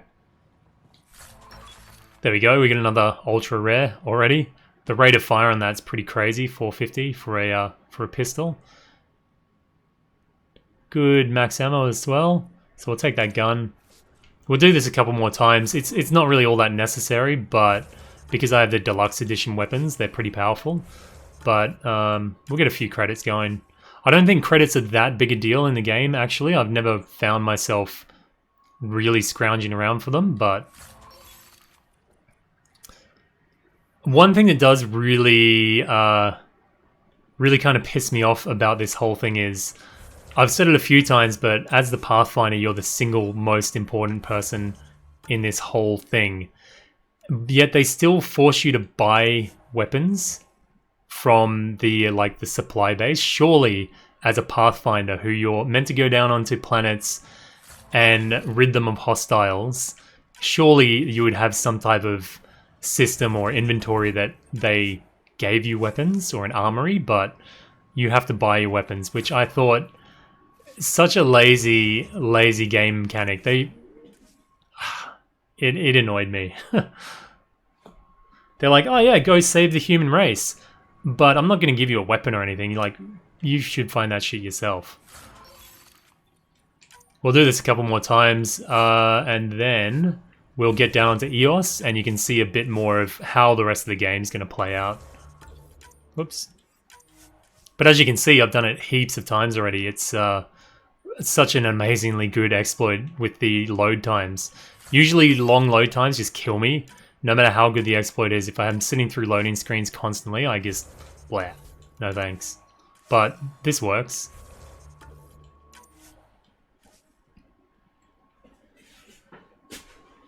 I lost a leg once, did a wonky sideways thing and a 180, and then poof, gone. That sounds about right. There we go, we get another ultra rare. Okay, we'll do it once more. That should be enough. She'll be right. And then I can show you the different armor setups. I get a few pieces of armor for having the deluxe edition, and we can get our casual hoodie on from the deluxe edition as well. What do we got? Anything good? No. I was hoping to get... You can get a Black Widow, which is the legendary sniper rifle, but I guess we don't really need it all that much. Anyway, I'm pretty happy with that. We'll save game there. I found the inventory system really not... Well, just not good, basically. It kind of feels really clunky. I don't like it. And another thing is you can't change your loadout unless you're about to enter a mission. So if you want to check out this new piece of gear you've got and see it equipped or just get your setup ready, you can't actually, like at the moment, I can't do anything with these weapons or this armor. And it's really restrictive, and I don't know why they made that choice, but yeah, it's in. So you can see this is like a regular shotgun. You got 52 attack, 525 rate of fire. And then you look at one of these, the rate of fire is way lower, but the damage is friggin' high as. They're really quite good.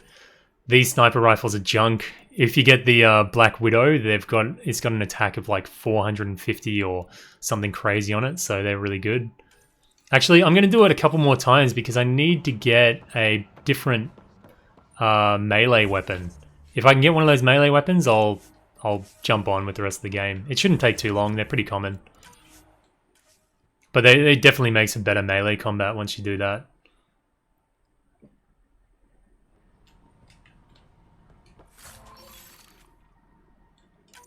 But generally, yeah, I'm sorry for such a negative tone to the stream. Usually I'm, even if Final Fantasy 15 pisses me off, I'm usually like, whatever, I've got chat here, no big problem. But this one's a bit different. And I think at this point it's been so shit on by everybody, rightfully so in some instances, that I don't think it's all that viewable anymore as well. So it's pretty much for me a dead investment at this point because I'm not getting any personal satisfaction and I don't think I'll get any YouTube satisfaction out of it, so...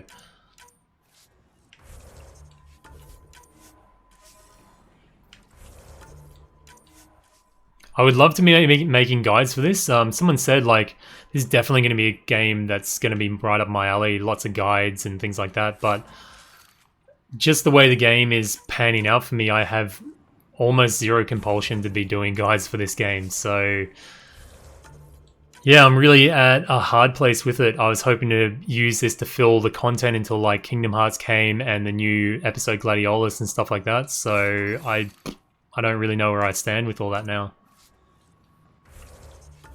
I've actually been trying. Last night I sat down and I just talked into the microphone through Audacity, and I was trying to do not a review because I haven't finished the game, so I can't do a review, but I was just giving my thoughts on the game.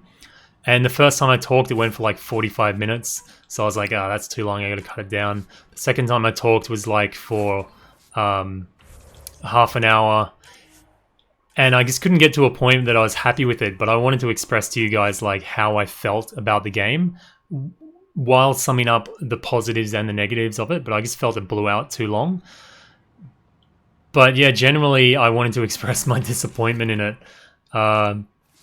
And this time I've just gone with live stream. I guess then I can show some of the problems as they're coming up, so. Man, we're not getting any luck with this tool right now. So maybe we're gonna have to move on. I don't want to hang up too much time on this boring stuff. Yeah, see, maybe I could do build guides, but again, I'm just not vested in this game at all. Like, the fact is, if I want to make these guides, I have to turn the game on, which at this point, honestly, I have zero compulsion to do. I really, apart from it purely being from a I need views thing, and I've said from the start that I don't want to make content solely to get the views. Like, but at the same time, I need it to be viable. So, I don't know, man. I just can't. I don't think I can do guides on this and keep an honest. Just be honest about it. I can't do it. But I'll try. I'll keep on trying. I'm not going to give up yet. But unless something really drastic happens, it's. I don't know. It's not happening. I don't think I'm going to be able to get this weapon. Holy shit. If you guys saw my exploit video that I posted earlier today, they were just chucking them at me. They were just all over the shop, but it's not happening now. Scorpion, alright. We'll give it 3 more times. 3 more times. G'day, Mr. Persis. Did I save my game? I'll do it again anyway.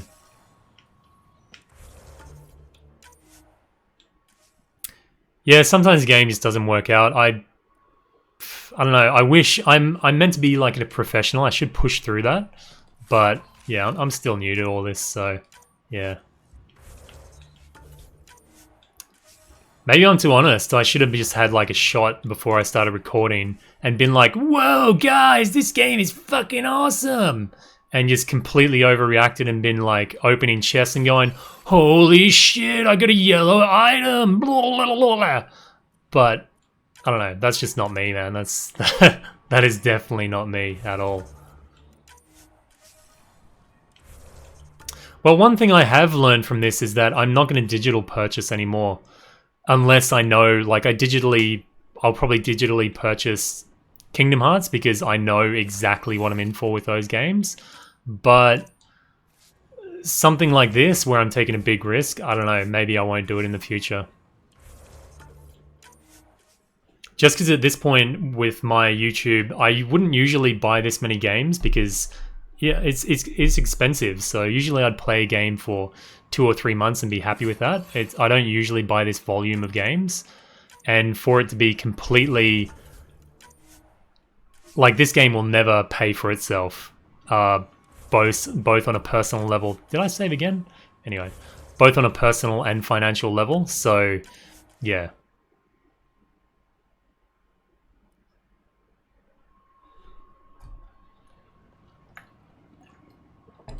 But I was really, really pumped about this. Like, well, not like overhyped, but I was getting excited about the whole thing. Where the frig is my tool? I was pretty excited about the thing. Like, I was fully willing to give myself over to this game, and it didn't do it. It's playing hard to get, and I don't play that shit. So come on! Oh, we got a Krogan hammer. I'm gonna roll with that. It's not as good as the Asari Warbladey thing, but we'll take it. Again, I want to equip it and I want to show you guys, but it doesn't let me. I suppose it fits with the casual environment, but whatever. We'll try and find the Pathfinder residence and get all that gear sorted out. This is a war table. You can actually participate in multiplayer or war strikes. What do they call them? Something. We'll talk to this dude. He explains it a little bit. Strike team or something, I think. You can actually go into multiplayer missions from the main game. You get used to it. Just focus on being a Pathfinder. Can't argue with results, though they'll try. Anyway, welcome to Militia HQ. Excuse the mess. This office fields militia work, Nexus security, and looking for the Tyrian Ark. What's the word on the Tyrian Ark? That mustache. Some indicate the Natanus was destroyed, others that people are alive. Who knows? If you need anything, come see me, even if it's just a vent. Whatever. Okay. Bye, Kandros. Duty calls. You and me both, Pathfinder. You and me both, Pathfinder.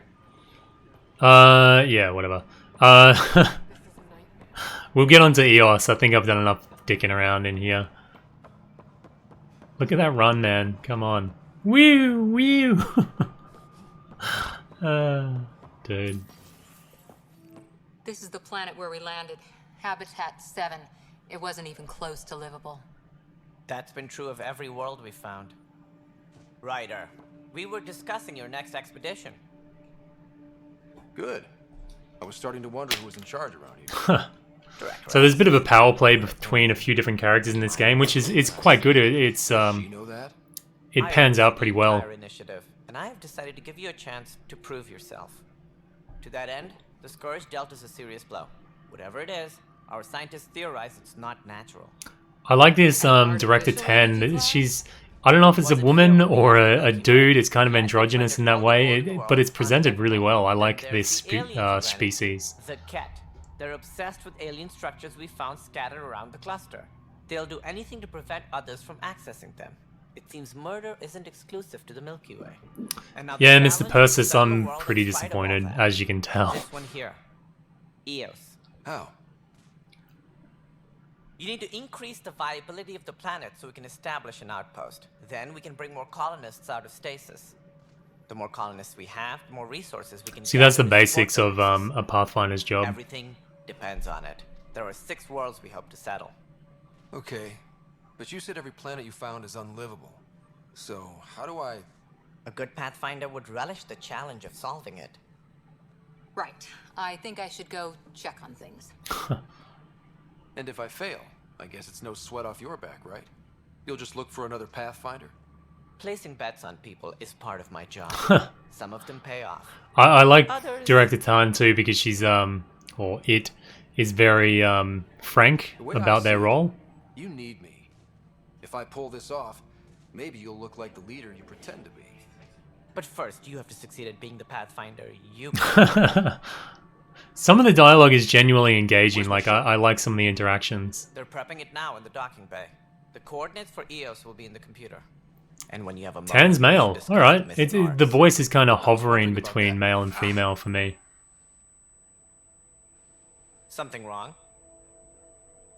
Ryder, please see me and Sam Node on the Hyperion. Your implant needs attention, and we need to discuss a confidential matter.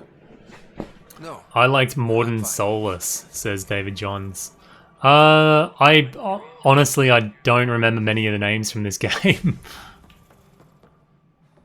I find a lot of characters forgettable, actually, even though they should be main staples of it. Oh, now we can have a riveting conversation with Addison. I think this is, if you guys have seen it, this will be the famous "my face is tired" thing, and you can... It's definitely one of the most accurately performed expressions, because her face does indeed look extremely tired, to the point that it doesn't want to move. What happened? To who? To whom? And your goddamn father. Sorry, my face is tired from dealing with everything. And right I've never now, played the I ones just in the want to past, know mate. what I've happened only, with this is my Alec. first Mass Effect. Not how he died. I pulled those logs. What happened with Pathfinder? In the moment, it saved my life. But it seems my father meant for me to get the role eventually. It isn't hereditary. If we wanted an inbred monarchy, we could have left half our gene stock at home. Not home. The Milky See, Way.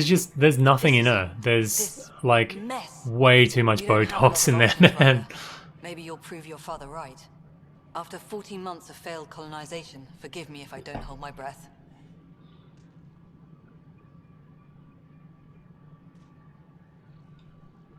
You called my father Alec. No one does that. A lot of us joined the initiative because of his vision. I just feel their eyes are kind of gazing off into, they're like staring through you as well. I'm not your new mother, if that's what you're asking. Or his friend. He hated that I didn't use his title. It wouldn't be so bad if they didn't put such an emphasis on, like, these camera angles, the very close-up camera angles. It really, really emphasizes the face, and if it had been a little bit more zoomed out, maybe the camera panning around where it's not such a focus on it, it wouldn't have been such a big deal. But obviously they want you to experience the characters' faces, but I don't understand why they didn't put more work into it. They don't attack. They disinfect. We're nothing until we're bacteria. Sorry, 14 months and you stoop to poetry. That's how bad it is. Talk to Kandros if you haven't. He's unfortunately become the head of our military. And as soon as he realizes it, we're in the shit. You don't trust him? I trust him to defend us. I do not trust a rising military influence in a supposedly civilian initiative. We came here to make history, Ryder, not repeat it. Ugh, goddamn poetry. See, as a pivotal character, she's very important to the story. I feel absolutely nothing for her. That whole delivery, I may as well have been reading it off like a data pad or something. Nice one, Sarah. She needs a swift kick to the ovaries, indeed. At least maybe that would give her some, like, pained expression or something. Excuse me, Director Addison. Ryder? It's Pathfinder. Ryder, we're starving here. If we don't get a foundation of outposts to feed the initiative, we might as well be 600 years dead. Alec promised a lot. None of it panned out. That's what you're up against. Why people won't trust you. Why I don't trust you. Prove me wrong. See, I don't give a shit about her at all. At all. That whole exchange is just... There was quite powerful things said, and there was a... obviously, she wants you to build trust with her and things like that, but I guess I really don't care. I think that could have been handled better, maybe, if they had a... throw her out the airlock, yeah, totally. Or throw her off the station, chuck her out a window. Maybe if they had us walking side by side and the camera zoomed out a little bit, there would have been a whole heap of ways they could have done it where it wouldn't be such an emphasis on our faces, which obviously they would have realized their shortcomings. They could have made up for it in a whole heap of different ways. But to say, oh, it looks like shit and let's zoom in on that, it just... God damn.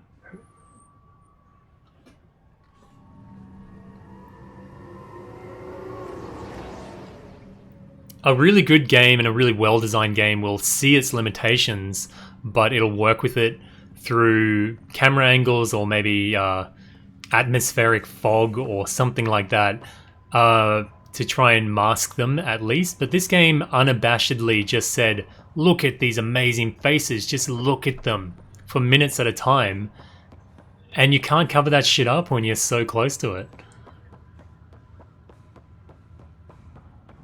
Where are we headed? Hibernation death.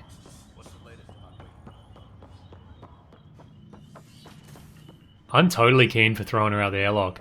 I do like this section where you're interacting with Sam. I think Sam's an interesting non-character. Actually, Sam has no expression in his voice and no physical expression, but he's the most expressive character in the game, I think. The way his dialogue is phrased is actually some of the better in the game. I think I pull more character from the AI than I do most of the other characters, which says something terrible. Your father felt it was for the best. What was he trying to hide? My true capabilities. Alec overrode the implant safety protocols. It allows me unrestricted access to the Pathfinder's physiology.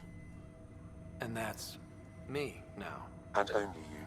I can act as a force multiplier, dramatically enhancing your motor and neural skills when required. Alec called them profiles.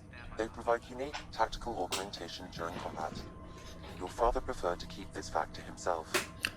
So that was when we took off our helmet, or the dad put the other helmet on us. That's what happened. You saw all like his nerve endings and stuff getting all like reinforced and things. That was pretty much Sam interacting with us and giving these like biotic powers to us as the Pathfinder. Like you're up to something. And you find more and more out about that through the father's memories as you go on. It's really quite interesting. What do you get out of this? Though I'm artificial in design, I am fully sentient, far beyond what even the Initiative understands. I don't follow. You're an AI. So what's different? I am a new form of AI, drawing directly from the human experience.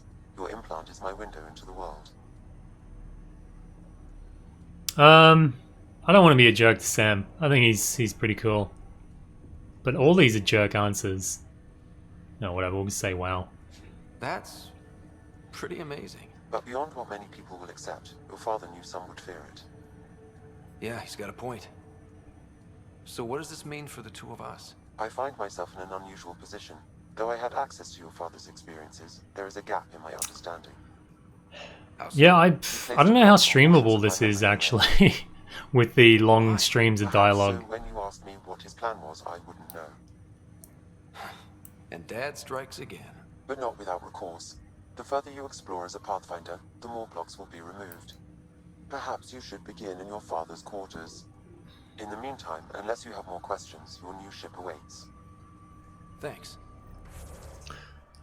So now we get access to these profiles, and these profiles kind of further go into like a class system. But the good thing is you can change them on the fly, so you can really shift between them. The only thing that kind of limits you in the first place is you have to have a certain amount of points invested in the different like biotics, combat, and tech trees, which is not that much of a limiting factor. You unlock them pretty quick, but different things kind of they just augment your basic build really. But it's really good because you can mix it up between situations if you want to attack a situation differently. I think this system is really well implemented. I've got the Infiltrator one on, which is more a stealth type of thing. But once I invest more skill points, I can unlock more.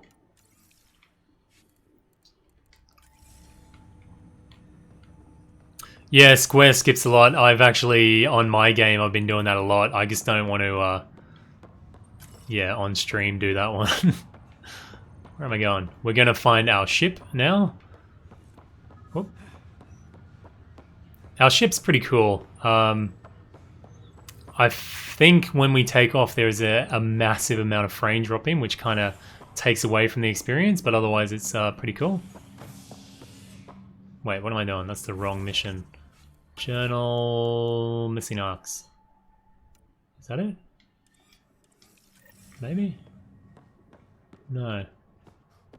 Maybe I have to do that Sam blocky thing. God damn. I want to go get on the airship. Am I missing something? Okay, that's a general overview one. Oh, we'll go to the ship. I don't know, have any of you guys watched any other streams? Like, is it just a lol fest, people laughing at the expressions, or is there... I don't know, maybe I need to watch a few more streams and see how other people are handling it. I hear it's something special. Pathfinder en route. How's the ship? In final checks, looking great. We won't be long. The way things are going, we'll be on our own out there. In other words, we're making this up as we go. We used to call that tactical improvisation. But at least we'll be doing it in style. Yeah, I like Cora the most so far. She's got a little bit too much of a pink vibe for me though, but Call her otherwise. the Tempest. That grin, man, with that mo. Wicked. Oh, big ass plane going above.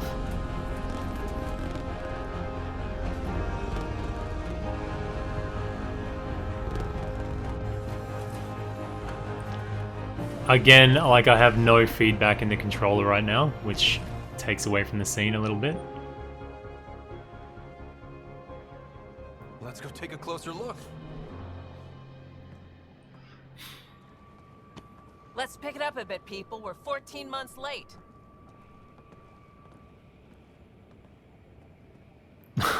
It kind of has a feel, I don't know if you guys have ever seen it, but the Thunderbirds, they definitely have a very plastic dummy feel to them. Veteran X. Initiative Wrangler, Provisioner, Gunner, and everything in between. Are we ready? The sooner we get out of here, the better. You're coming with us? Yes. Otherwise, there's no way they're letting this ship off the station. Yeah. Let's go see the rest of Helios. She wants to bang. She's totally down to bang. You're not going anywhere. Damn it. I didn't do it. Whatever happened, it wasn't me. I just got here. Director Addison wants to see a complete report of the Tempest supplies, munitions, and crew. Director Tan overruled Addison. The ship's loaded But out with equipment. pretty needless to say, I'm looking forward to episode Gladiolus next week to take a bit of a break from this one.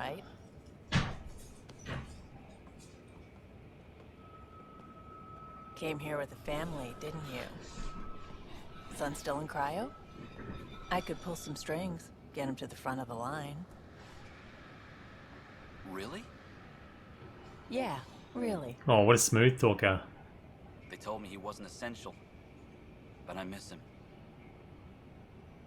I know. I got family too, Ben. It's done. Addison's gonna kill me. Thank goodness.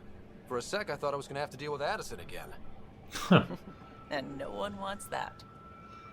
That chick's got sass, man. I like it. And right now, you need people tearing down obstacles, not putting up more. Finally, someone who cares about doing stuff and not just talking about it. She kind of looks like she'd have like a sandpaper face though, so my view to romance is fairly low with her. But I am a Mo-wearing sleazebag, so it's on the books. It's definitely on the books.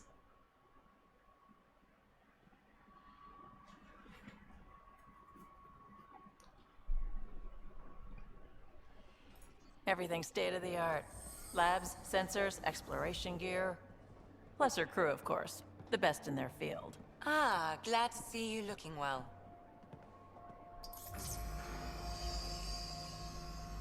The engine core is based on the Ark's Odyssey drive. It runs a hell of a lot quieter. That's Gil Brody. Engineer, mechanic, all-around wrench jockey. We call this the research room. There's space for upgrading equipment, gathering intel. Router engaged. Securing connection to Tempest. So you can do a lot of the stuff on the ship here, but most of the time you find yourself going back to Nexus to really get in contact with everyone again. Quarters are below. Plenty of space up here to get everyone together. It's all yours. She's light, stealthy, and the fastest ship in her class. It's really gonna be something, isn't it? I haven't even shown you the best part. When you're ready to fly, head over to the bridge. Our pilot should have everything good to go.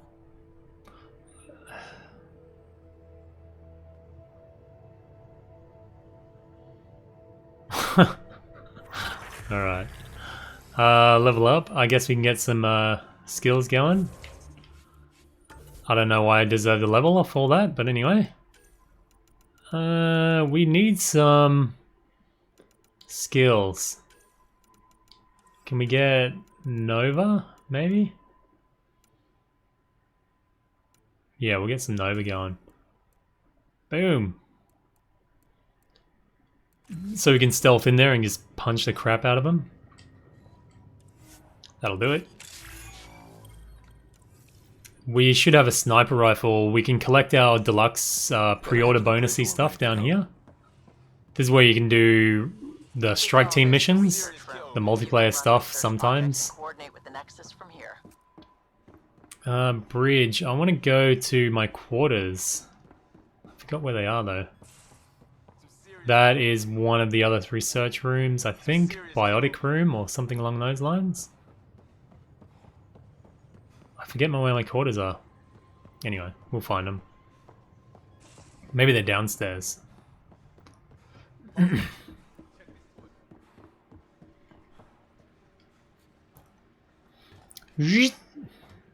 I just got into the habit after doing a few side missions. The like integral missions that you do with your crew are pretty interesting, but this is not the right way.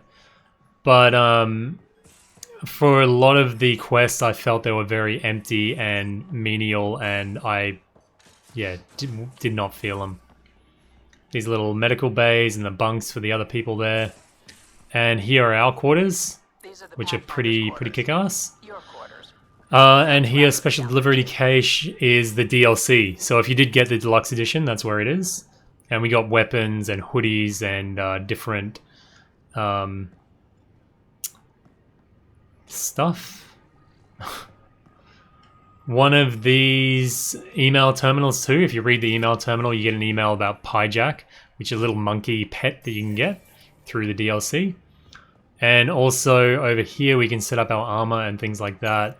Well, our casual attire. We got the hoodie for getting the deluxe edition, which looks okay, I guess. Pretty cool. Better than the other stuff.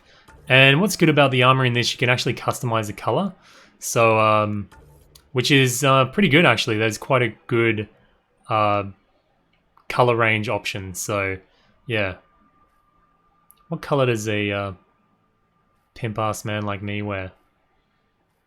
We'll go gold, eh? Oh, yes.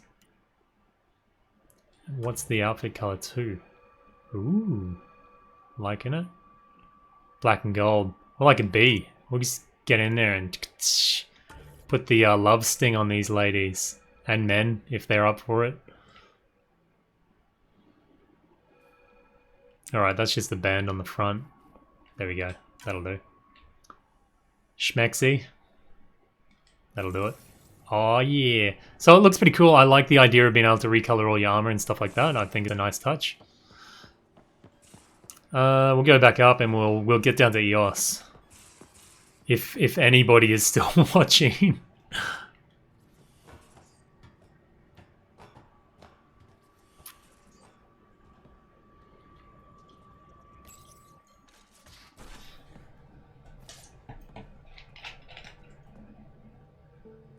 We look glorious now.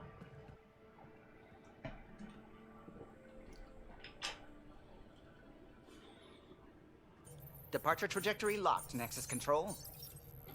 Ah, time for introduction. These dudes. You must be Ryder, Kalojath. A pleasure to be here, and to meet you, of course. I'll be piloting the Tempest at your word. Quite the ship, but it'll take a Pathfinder's guidance to see us through Helios. I find the visuals when you're in the sun like this are quite jarring as well. Being a Pathfinder running a ship? You'll be fine. As for the ship, I can help. I knew the Tempest when she was a blueprint.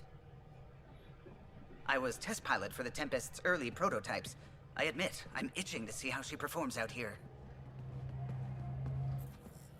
I like the idea the way you move around the different star systems is kind of cool.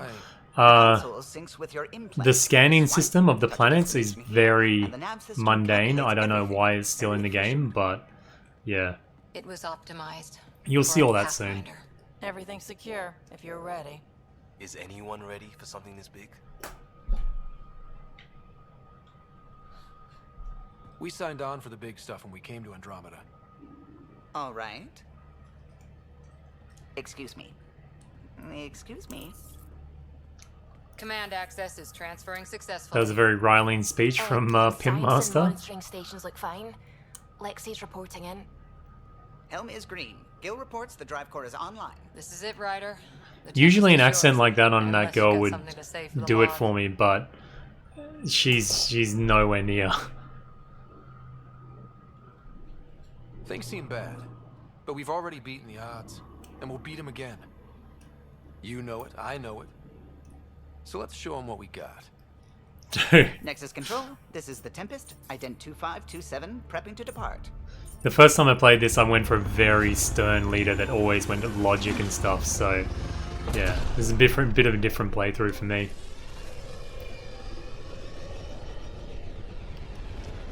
Apparently there's a New Game Plus version of this too, where you can change, I think you can even change your gender, so, like on the New Game Plus, which is odd.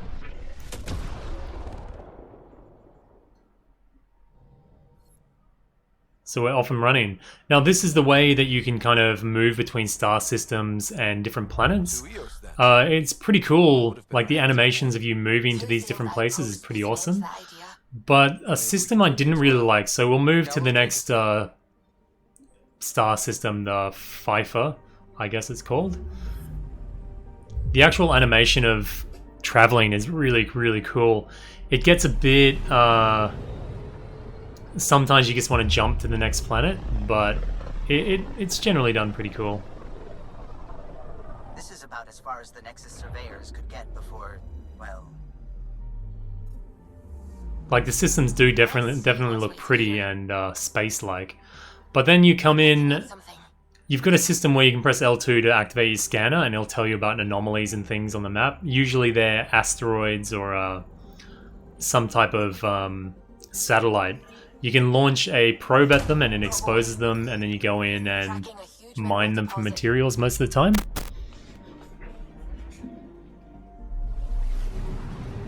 But again, for something so simple as probing, you get through this animation every time. It kind of gets annoying if you want to move on quick.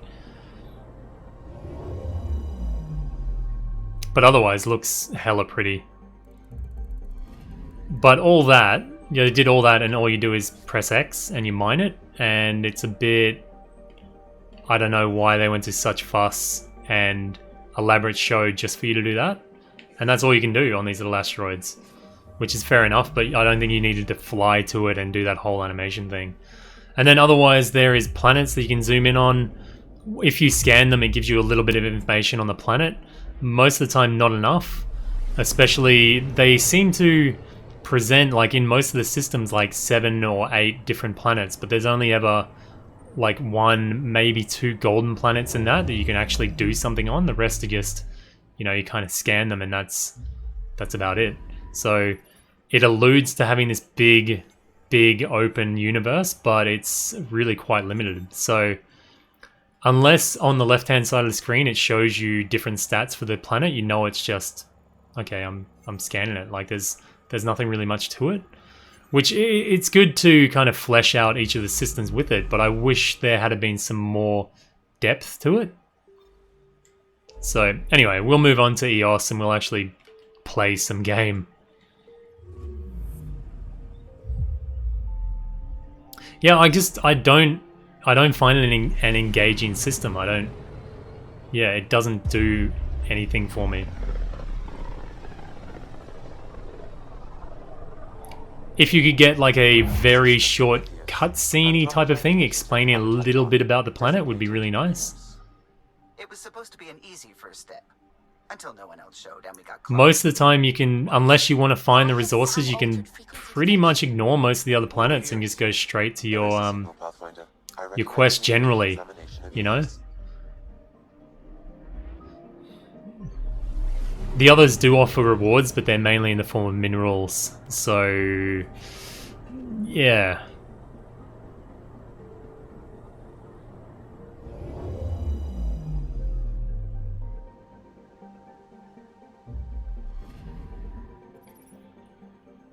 And I'll scan the planet, look for a suitable landing point. But the thing is, all I have to do is press scan once, and you don't really have to scan the rest of the planet, for the most part. If it is like Habitat 7... So you can see on the left-hand side, you see viability level and different minerals on the planet. So that pretty much tells you it's a usable planet. So when you come into a planet and you scan it and you don't see that, it's almost like, okay, well, I won't bother with the rest of the scan most of the time. So here we can change our loadout, which is the only time that we really get access to changing our loadout is before a mission and some of the like halfway stations that we come to, or the outpost stations, which I don't know why they impose such a restriction. I don't think we have any good sniper rifles. Oh, we have the Pathfinder, which isn't too bad. It's still not as great as a Black Widow, but it's, yeah, not too bad. We'll roll with that one. And we'll take an assault rifle on the other slot. I think our Pathfinder is going to be the best there as well. Unless we have a powerful N7 one? No, not really. I do have a good shotgun, but oh, maybe that'll work with our stealth. That could work, actually. We'll take range with the sniper rifle, and then we'll stealth in and shoot him up.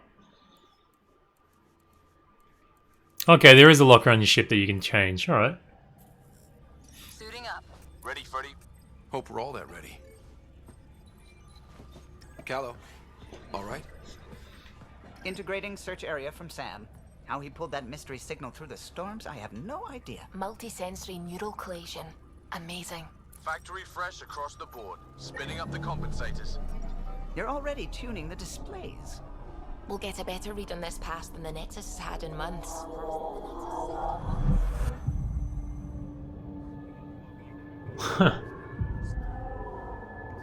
What? I said a lot of people have their hopes pinned on us. They gave up on EOS. I can't blame them. See, the frame rate now is just completely dropped down, but otherwise the scene's quite well placed. Sorry. You okay? Yeah, man. This is exactly why we came. A new galaxy, a new ship. I can't wait to get both a little dirty. Pathfinder, the Tempest checks out. We're good.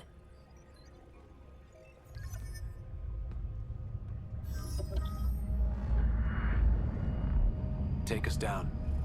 You have no idea how long I've wanted a Pathfinder to say that.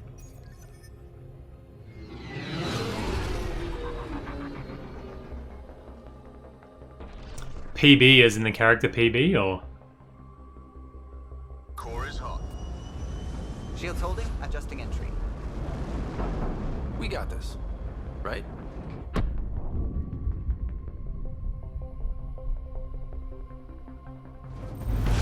Hell.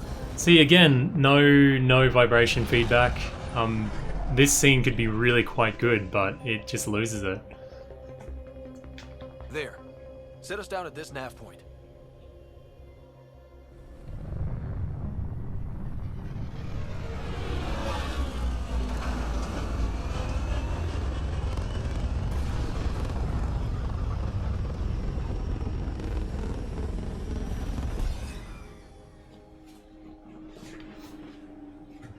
So I like this part of the game when you first come onto a planet and you think, oh, what's going to happen? And it's a bit of an unknown thing.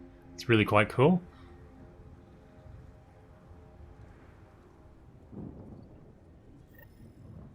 Helmet back on. How to even start? Reports state this planet suffers deadly storms. This analysis provides us by radiation from the Pathfinder. EOS deployment is to scan and collect environmental hazards.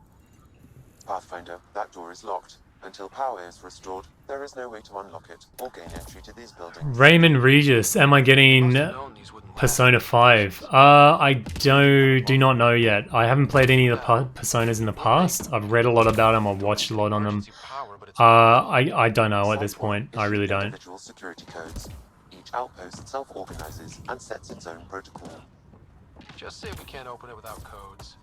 It feels so good after being so restricted in the ship to get out here and be bouncing around on these jetpacks. It's great. I just wish the love of the mobility that I find and the maneuverability had transferred to the rest of the game, but I don't know, it shines for me, but everything else is, pretty much everything else is a letdown.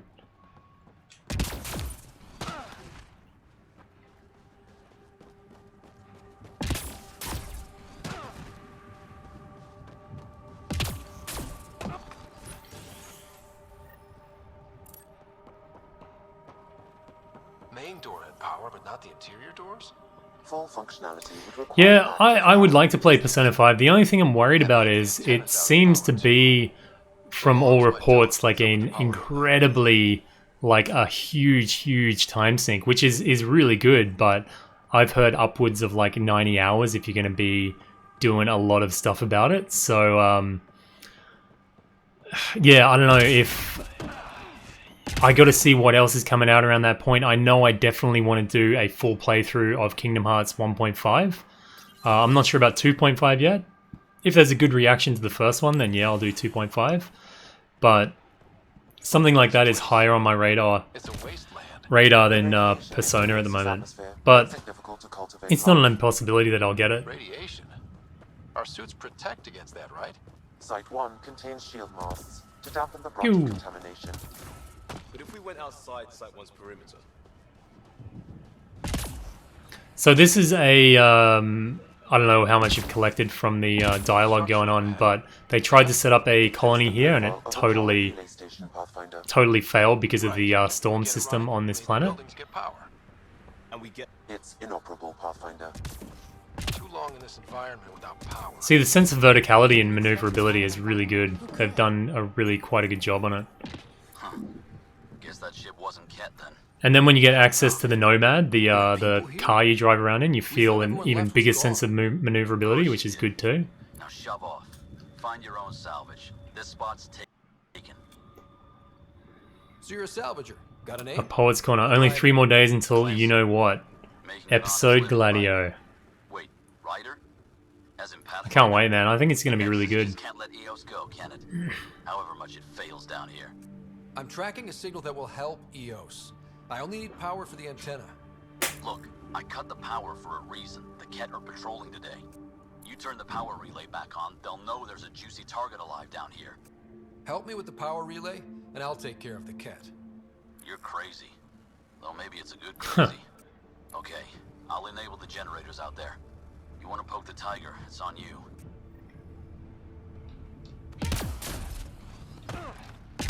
Expect trouble when we start the generators. Here we go. We're going to get some Ket on us soon. There's an error in the startup sequence. We'll start with the sniper rifle. You can modify these weapons too to make them slightly more powerful and kind of tweak it to your personal playstyle. Generator interface possible. Location marked. We get an interface with this generator up there.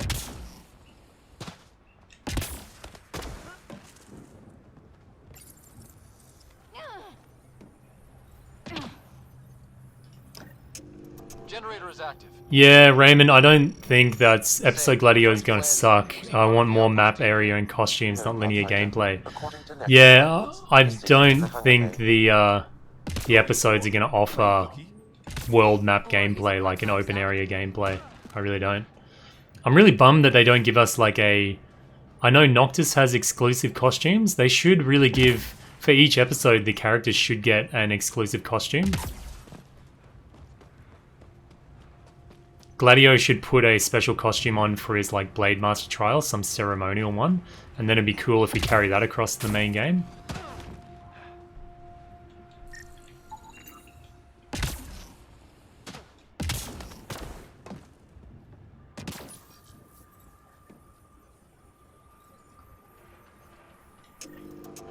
We've got company. Oh, we got Ket. I don't know where they're coming from though. Oh, there we go. See, even here, if I had my sniper rifle and I got a bead on them dropping out of the ship, you can pop them while they're standing there and it doesn't actually do any damage to them. Oh, just missed. There we go.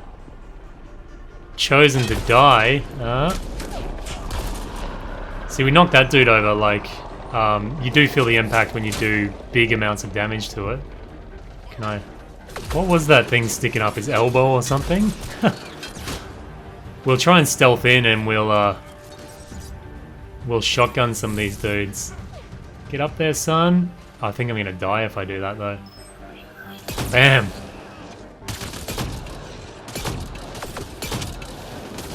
Oop. Oh, I think I'll die if I keep doing that shit.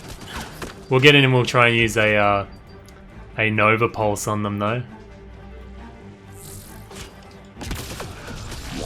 So R1 and we'll do the Nova Pulse. Pretty cool. But again, if you miss any of these attacks or you stay out too long, you get wasted for it. Boom.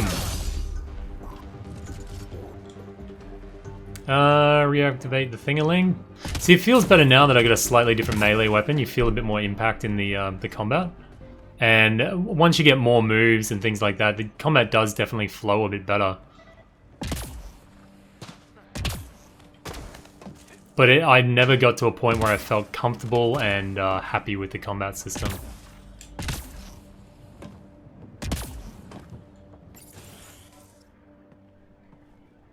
You took down all those cat... Sure, use the power relay. Hell, take whatever you like. Word of advice, though. If that signal of yours is out past the perimeter, you'll need a ride. A ride? Oh yeah, we're about to get the Pimpmobile too. We need wheels. I think they kept a little something in storage. You'll see why I call it that in a second. Just finding it won't be enough.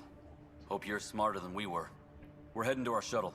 Keep this up. Maybe next time we'll find more than just salvage around here. Go on. We'll take it from here. I guess Crazy Blue has to buy her parts from someone else. Crazy Blue, I think he's referring to PB, who we'll meet a little bit later. Power restored.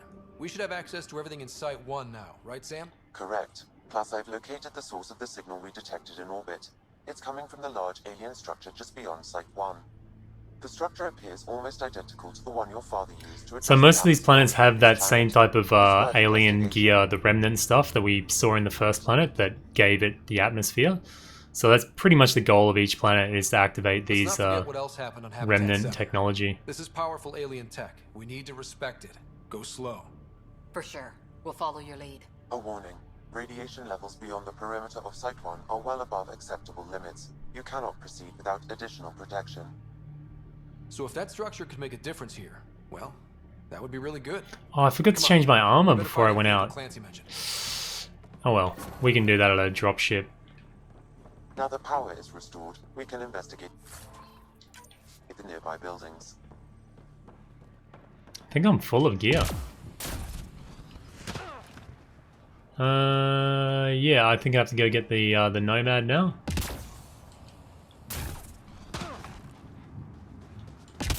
Pew pew pew. This is the Nomad, which is great.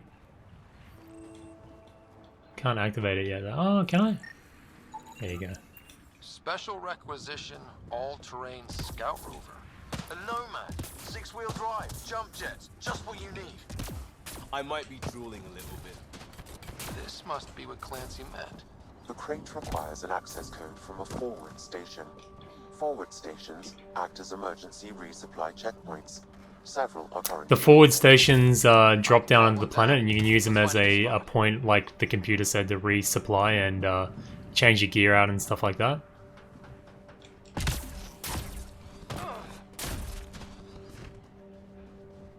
Activating automated forward station deployment.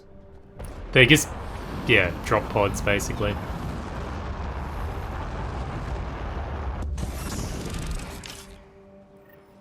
So we should be able to change our loadout. Yeah, we'll put some of the DLC armor on. It does look quite a bit better. Yeah, so this is the starting off armor, and then the Deep Space Explorer came with just the pre-order edition, which in total gives you about 25% extra experience. And then we got the Scavenger helmet, which is more geared towards extra ammo and less weapon weight. So I've been going the Deep Explorer just because of the experience increase. Kind of looks like something out of Ender's Game, I guess. And there you go, it gives us a total of 25 experience boost and 5% weapon damage, so not a bad set. And you can customize the color on that one. I'm not sure if we can do it from here or not. I don't know. Anyway, you can customize it. I'm just not sure where. Then you can set your consumables as well, and there's your party. Later on, when you get more people into your ship, you can customize your party, like who you want to bring along with you and things like that. But for now, we don't really have a choice.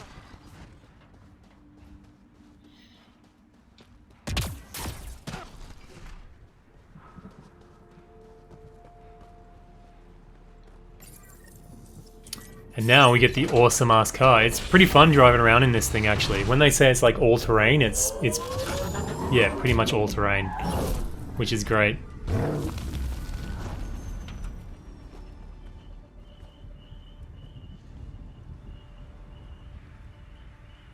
At wardrobe and cabin for armor color. Oh, okay, in our Pathfinder quarters. So this is our beast. I can't remember where is it? We can customize the colors of it. Maybe back here at the drop pod. But you can customize the colors. With the deluxe version, you get a gold color variation on it, and it's just it becomes like the total pimp machine. I don't think we can do it here. Oh, maybe. Yeah, here we go. The Midas touch. And yeah, it's definitely the Midas touch. Glorious, gold-plated. It suits the moustache so well. Look at that thing. Interplanetary pimp. So this thing's really cool. You can like reverse, forward, you can get jump jets. You get a booster with it as well. And it's got pretty big ass shields, and you can go into really highly irradiated areas and extreme conditions. So this thing's really awesome. And then if you press L1, you go into like a 6-wheel drive in a high traction mode. So you can climb up hills and things with it. So yeah, really, really well done. I like this system with the Nomad. It's too steep. Switch to 6-wheel drives. It'll get you up there in a snap. So yeah, cool. I really dig driving around in the car, and if you go into like boost mode, you can smash over enemies as well, so you can kill enemies with it. So that's a nice touch. We'll find out where we're going. All right. The only thing is, if you go on all-terrain mode, it's quite a bit slower. Remember the Nomad's jump jets. They'll get you over most obstacles. So yeah, it's just complete madness in this thing. It's really quite good. Coming from that structure up ahead. Radiation within safe levels. So this is like the alien tech, the remnant stuff. I'm picking up initiative tech nearby from above us. And the point is to kind of work out what's going on with all this stuff. Up on that piece with the scaffolding. A few scans going. So these power lines tell us where the power is coming from, and we have to track it and see what the source is. I'm not sure if I can do it now or not, scan for the runes, but it's part of the missions later on.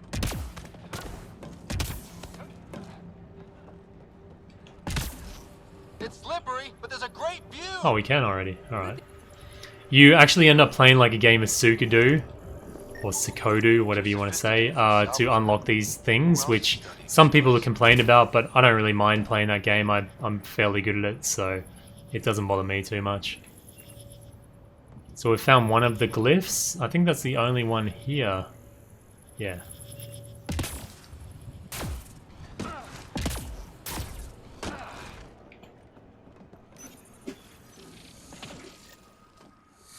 Connection. I apologize Mustache. for discomfort. The system seems unstable. This what happened when my dad tried doing this? Your father interfaced directly with the atmosphere processor. That proved extremely hazardous. These structures could reveal its control center. System remains unstable. Doubling our power. G'day, the man cam. The process. I'll give it a shot. Wait!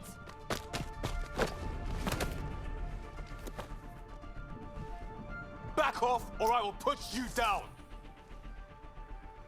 Whoa, easy. You've come this far. This chick is a bit weird. I don't know if I'm full into it, but she adds a little spice to the crew, I guess. G'day, Delifex. Doing pretty good. Just playing Trust me, okay? like a subpar game, but otherwise pretty good. I know. Who am I? I mean, it's obvious who you are. I saw the ship swoop in. You're a Pathfinder. Was beginning to think the initiative just made you guys up so the rest of us wouldn't lose hope, but I don't mind the blue chicks though. They've got something to them.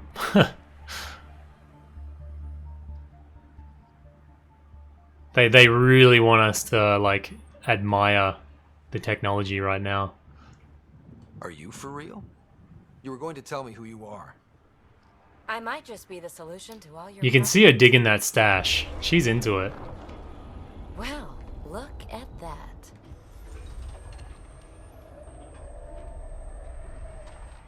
System has stabilized. I'm establishing a connection. Oh crap. I don't know if you guys have seen the clip, but when she pulls out that gun, it's actually backwards. Which is just such a huge oversight. Whoa, what's going on?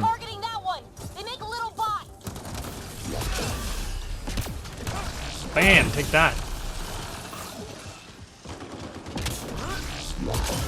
Smash him with the hammer? Yeah, I'm digging that hammer. It's pretty cool. What else we got?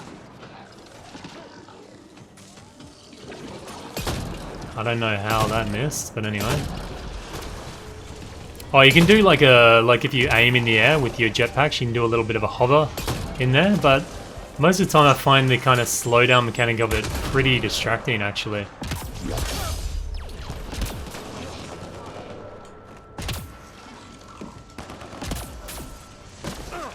Bam.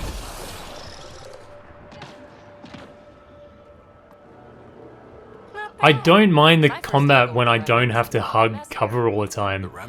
If I can get out there and I'm dashing around and blowing stuff away, it's more fun. It's still not perfect, but it's more fun. Ugh, I hate long. So, the Remnant. Like, my name's better as PB. Thanks for helping with those PB. PB and J. You're a mystery. I've been studying those glyphs for months, and then you arrive and solved. I saw this tech clear the skies on Habitat 7. I don't know, do you guys feel anything between the characters? Like, it's completely devoid of emotion for me most of the time. Maybe. Fits the model. All Remnant tech is connected. You interfaced with this monolith somehow, and now it's pinging the others. If you wake them up too, they must lead to whatever master switch might fix the radiation. Interface with the monoliths, follow the connection to the source. Easy enough. Sure. Just don't piss off too many observers. Here, take my nav points. I've got to figure this interfacing out. Just be careful. This planet's all kinds of strange. Yeah, at first this whole like monolith thing was really pretty cool. And then you go down into the planet and have a look at all the different technology around. It's really good once you get like into the belly of it. We'll go take the car. You can't, when you first get onto a planet, you can't walk many places because of the radiation threats. So the car acts as a buffer between you and the radiation, or the extreme weather if that's the problem. Okay, where are we going? Where are we going? We will go check out these different monoliths, I guess. What? You can actually do a little mining thing when you're driving around. Sometimes you'll get a little bit of feedback and you can send out a little mining probe to do some mining for you. Imagine leaving. Yeah, the car's awesome. It's really cool. And it's gold as shit, which is even better. And yeah, you got boosts and jump jets and it's crazy. It's really well done. We'll take care of these guys.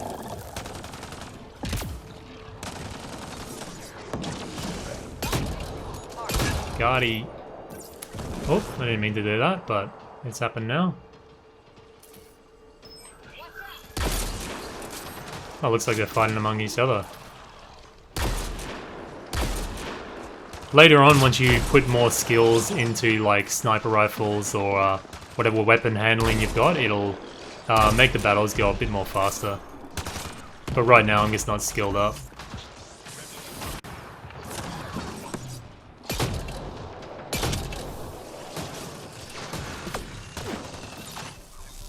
Get in there and punch the crap out of these guys. Oh, maybe not. Yeah, he's a bit too high for that.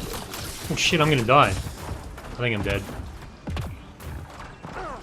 See, I mean, like, you can get in there. Obviously, I just failed that horribly, but I feel if you get in there, you just overexpose yourself way, way, way too much.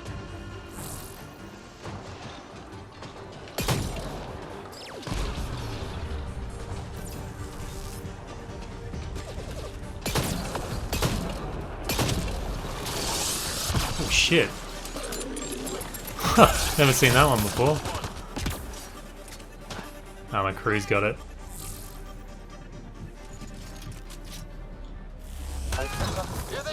Here they come. What do we got? Enemies? No.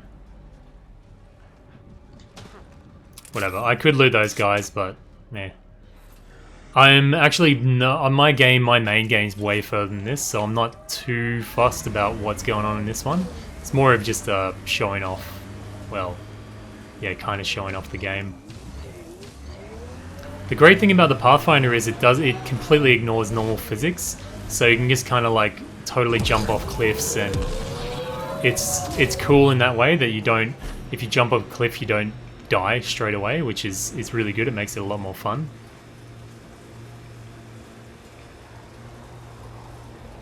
We'll see if we can go up the mountain here. Remember the early data on EOS back home? When everywhere was labeled. No, a bit too steep. Your dad put those readings up in his office. Knew them all by heart. Wonder what those worlds really looked like then. And now. We'll go up and see if we can access this monolith up here. Yeah. Man, sometimes the AI, I don't think it's because of the difficulty level. Like, I get it on normal, but sometimes they just act pretty screwy.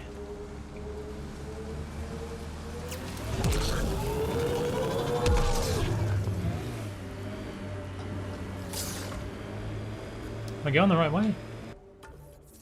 No. Well, yeah, I gotta go all the way around. But getting around is pretty enjoyable actually once you get the Nomad. I think that was really, really good touch. If you had to run to all these destinations, it would be a friggin' nightmare. Look there. That spot is shelter, water, stable ground. It was initially overlooked due to heavy kept presence at the nearby Oh yeah! So you can go full trick jumps and everything with this thing. Oh, did I miss the dropship? Yeah, I'll go to the dropship first. Pathfinder, this location could support an outpost, but there are multiple complications to resolve. Looks like I'm not going to be able to get up there. Oh well. Automated protocols activated. Deploying forward station. Oh! If you fall in the water, it auto respawns you back, which is kind of weird, but yeah. Mining zones in this region are available, Pathfinder. I've added them to your Looks like we got a landing zone, but I can't get up to it right now. Oh well, should be right.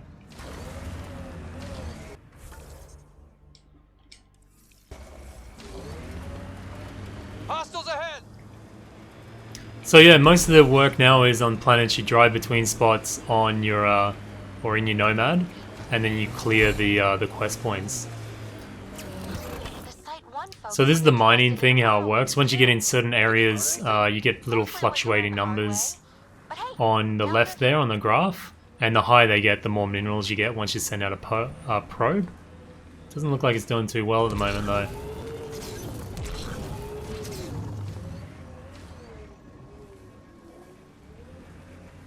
So if you had to run it, it would be more like Legend of Zelda Breath of the Wild's traveling most of the time. Yeah, pretty much, man. But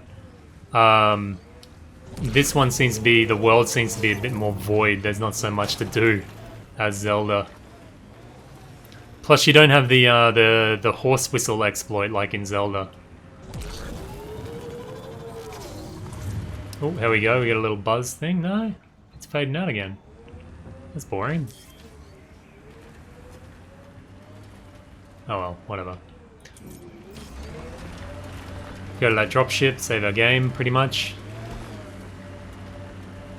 But yeah, I don't... even now, like usually if I've got a stream going, it kind of makes the game not so bad. But even now, I don't know. I can't get into this game. I really can't. There's just the amount of shortcomings. There's far too many. Life support is back online. Stock up on our ammo there. You can read different things about the planet and things like that from the dropshippy thing. But we'll go activate this monolith and see what happens in that. Wait.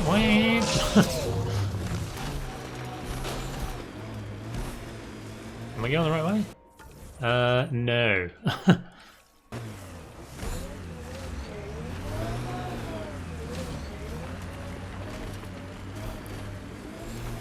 But generally, I don't really know what to say about the game. Like, I was playing by myself, like, just off stream, and I was thinking, oh, what can I say about this area, or what can I say about that area? Kind of like in a YouTuber's mindset, I guess. But I just didn't find myself really having too much to say about most of the interactions or the situations. It is all a little bit meh. Mr. Percy's, I don't know, man. Unless something drastic changes, unless I discover a new way of playing it, or I read some guides and it opens up the game to me. I don't know, man. At the moment, it's really hard for me to pick up the controller. Even streaming today, I really didn't want to do it at all. But I felt like I owed it to the people that have known that I was going to play this game to at least present it. But I'm really, so far, not enjoying it at all. Oh, I tried that again last time, and it didn't work last time either. Oh, probably should take some cover. There's a lot of different playstyles. Like, if you use different classes and you do use a different different biotics, it does change the gameplay around a lot, so you can tweak it a bit, but I've tried quite a few of them and I haven't found one that I've really identified with yet, so this is probably the one that I like the most. Is kind of, you have the option of getting close in the combat.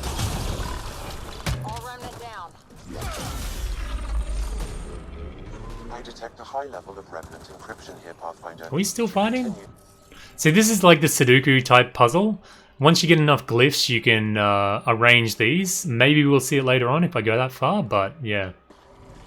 You'll need to scan for the missing glyphs, Pathfinder. Dark Cloud, Kingdom Hearts after episode Gladio. Yeah, I think that's pretty much the plan at the moment. I have started my Kingdom Hearts playthrough, but I played it on a shitty emulator, and it's just so piss poor done. So I want to try and redeem myself. I'll need to use the interface that controls this. Nice work. Yeah, I've heard that's a pretty good trait, actually. I think that's more on the tech side or the biotic side. If you got good shield management, you can really wreck people. Get some more glyphs. I think there's another power line we need to get up to. Yeah, on that one.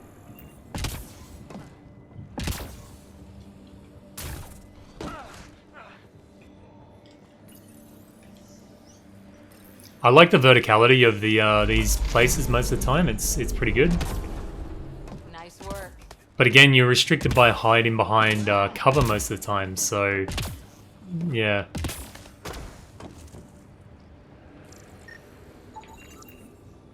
I think that's enough. Like, why do they have human ammunition reloading stations around? I don't get it. I don't like that touch at all. I find it so, I don't know the word for it. It's just, I'll just say shit. That'll do. What am I doing? Okay, so it's like Sudoku. If you don't know how Sudoku works, you have to line it up so in any one of the lines you don't repeat the same glyph or number if you're playing that. So we have to work out what we're missing here. We're missing this ding-a-linger in that line. So on that one means we have to have this thing because it's not repeated again in that line. Down here we have to get this glyph because it's not anywhere in that line, which means down here the only possible one could be that. Here, again, it's not repeated there, it's not repeated there. And this one, not repeated there, and not repeated there. So that should be good to go. And that's the basic of decrypting these things. I think they get more complicated as we go on. They get more grids, but once you know the basics of it, it's not really that hard. I think it's actually a good distraction from the rest of the crap around it, so... Well, whatever's happening, they're definitely connecting. You did good. Keep doing more. Yeah, I just, like, the thing is with the ammo crates, especially when you go down into the deep, like the heart, the belly of the planets, and they give you just ammo all over the place. It seems such a, like, a lazy mechanic. I'm gonna get in here and try novering these guys up. Oof! Get in there, kill the big guy. Yeah.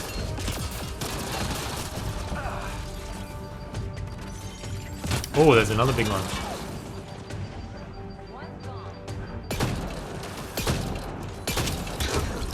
That guy just doesn't give a shit about anyone. Oh, I'm not looking good.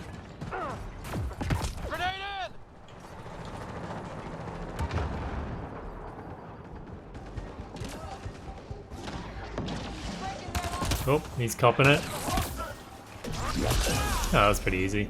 I think my crew did most of the work on that one. Bam! Yeah, it's definitely more fun when you get a better melee weapon than the Omni tool or whatever you start off with. Is it just me? Or do cats seem to appear everywhere we find? Do I need to do this? No. I was just thinking. Ah, it would have put up blast shields. That's another thing with the cover-based system. In a lot of games, you can feel when you're coming up to a fight point. But when they start putting blast shields around and you can see the cover, you're like, oh, of course, we're about to get into a skirmish. It breaks the immersion and it just sets you up like, oh, here we go again, type of deal. But then I suppose games like Final Fantasy and things like that, you know when you're coming up to a boss because there's a big open room. So I guess it's hard to avoid. So we'll go back to our rover thing and we'll try and get this other monolith underway. Is our rover down here? No, there he is.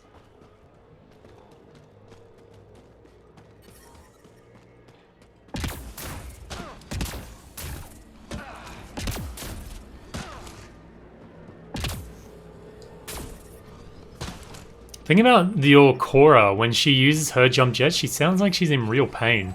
It's kind of distracting. So you can see there now we got the little the graphs, I forgot the name of what that is. Anyway, the little readouts over there. It tells you how powerful the mining nodes are in this area. And the higher up you get them, and the more you can get, you release a probe with R1. And then you can mine whatever's in the region. So we are going over here, alright.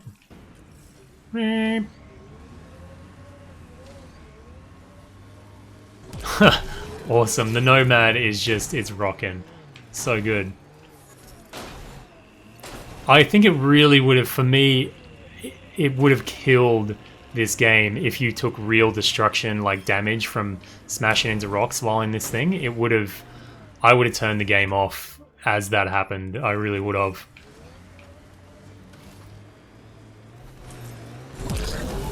But as it is, it's really fun to be kicking around in this thing. Habitat 7 is the same as what's here. That's what the scans suggest. 2 planets now. Whoops. What does that mean? You know This is pretty much saying don't go there, out of bounds. Yeah. Got it. Who would I romance first in this game? Probably one of the blue chicks. Or I think it's Peavy. Or Cora, maybe.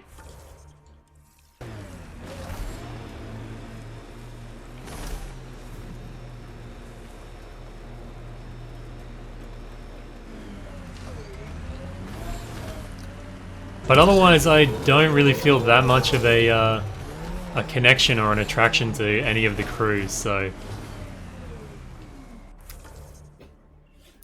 Pilot girl, like the Scottish chick, or...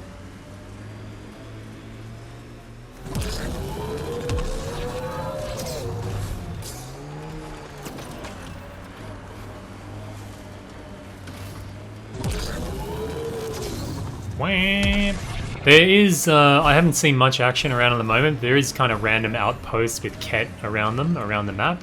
So you can do quite a bit of exploration, but generally, yeah, I kind of avoid it. Because I don't enjoy combat much, I've found myself kind of running away from it.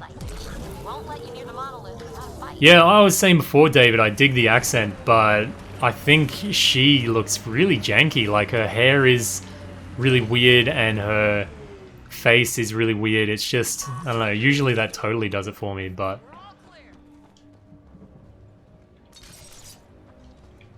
We'll try and snipe a few of these guys. Here they come. Popping them.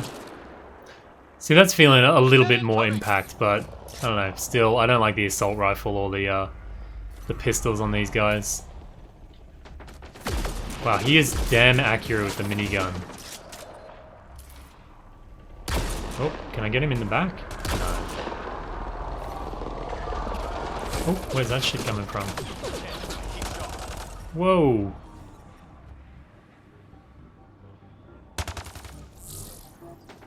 Damn, that took a big chunk of his armor off.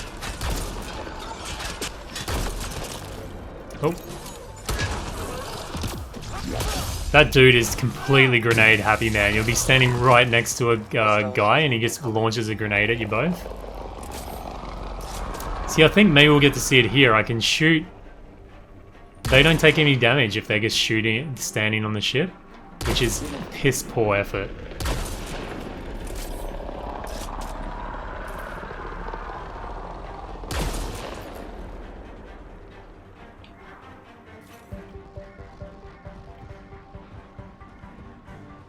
Where are these dudes?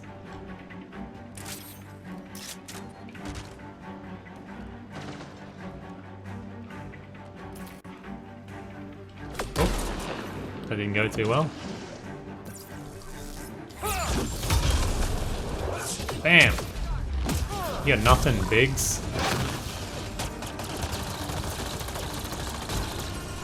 I don't like the fact that the NPCs, sometimes they completely, like the enemies, completely ignore your crew. Even if they're actually like standing right in front of their face, they will completely just walk through them. You saw it with that guy. Just ignore the rest of your team and go straight for you, which really, really poor design.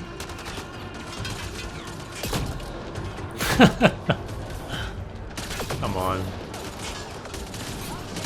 Oh, I'm dead. I shouldn't have done that. Oh well.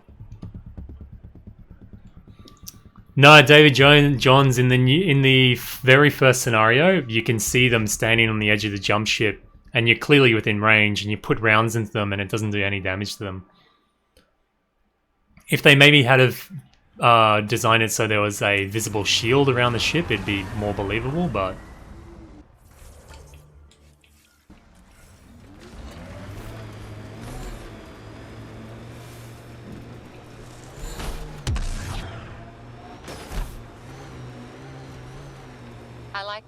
I should probably go a more sentinel type player so I can jump in and soak a bit more damage. Wonder what it'll really be like. That looks like a cat facility of Where's my sniper? some kind. Those assholes took over my best research. What do we got? We'll take out this dude. The monolith without a fight.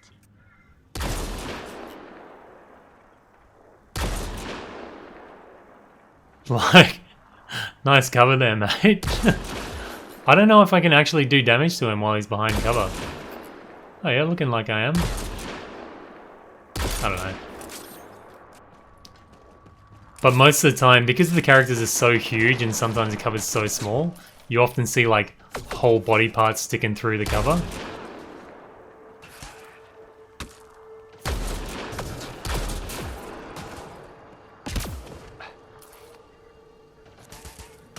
I definitely like the sniper approach, is pretty good. That mixed up with a really close gameplay. Doesn't make much sense being coupled together, but I enjoy the I enjoy it.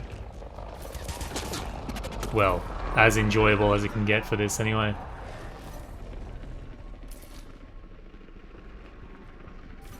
Oh. Be nice if I had some type of rocket or grenade to put down in there. Oh. But my sniping skills, man, I'm so not good with controls. I'm used to mouse and keyboard, so. What's that? Why am I green? Am I poisoned or something? Or debuffed? Oh, shit. Whatever. I'm over that.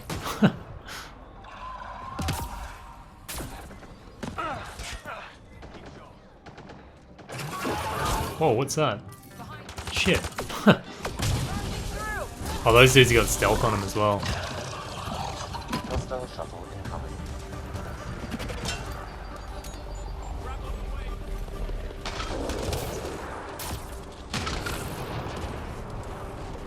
Here we go, we got more dudes coming down again.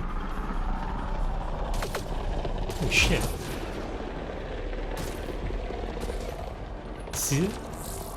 See what I mean? The guy, he knows my other chick's there, but he's like completely ignoring her. It's just piss poor effort on that.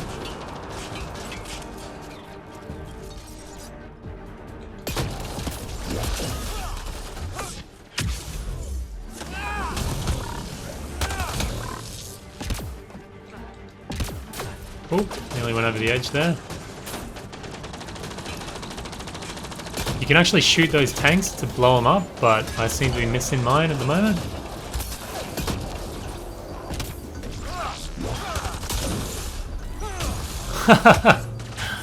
Made him fall over the edge.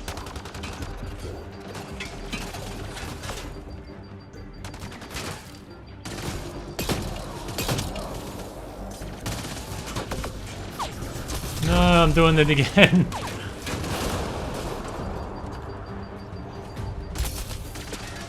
We got it. We got it. Oh shit, there's two of them here. Get out of my way, woman.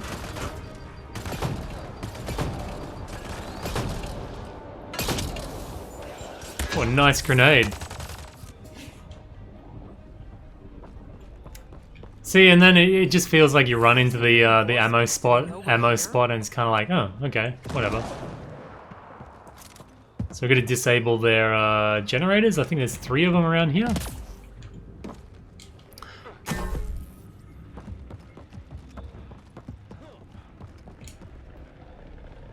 Where's the other ones? There's one more over there.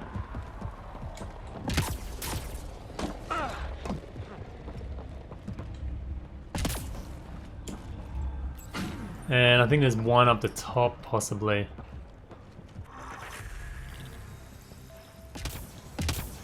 They've got the monolith well protected. We'll need to cut that shield's power supply. Oh, maybe there's one more, yeah. There we go.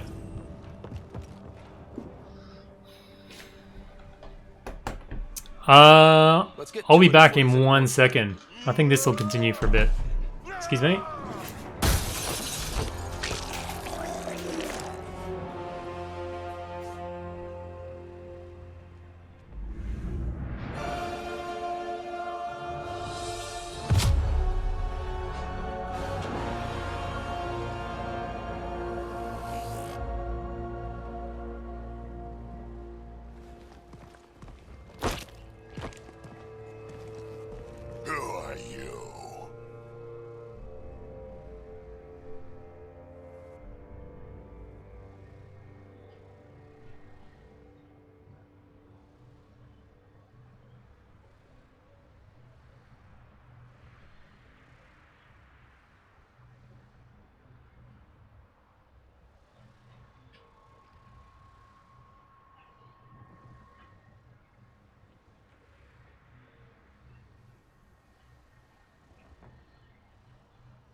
Sorry about that. That was pretty cool. Well, yeah, guess it was. I like this guy, actually. He's kind of cool. Told me who you are. I'm the Pathfinder. Are you now? He's got like a John Wayne thing to him. You can call But his armor looks ridiculous. I'm Drac, Clan Knackmore. You'll forgive me if I didn't just trust a stranger from the Nexus. They haven't exactly treated us Krogan well. What are you doing out here? You're not the only one hunting Ket. Yeah, bet you're mowing down an army with that kid. Nexus knows shit about the Ket. They think they're safe. But they're just waiting to die out there in space. I've been quads deep on a couple of planets for a while now, taking out Ket bases, fighting ground troops. I know what they can do. It's not pretty. You know, we could use a Krogan like you, Drac. I'm flattered, but do you have any idea how many humans I've watched die? Your meat is spoiled. Besides, the day I help the Nexus again is the day the clouds part and the Ket keel over. No offense. None taken. Good, because I'm getting bored and the Ket are getting stronger. Seem particularly interested in this alien tech. Remnant? Yeah, that. I'm gonna go find more to shoot. Try to keep your head out there.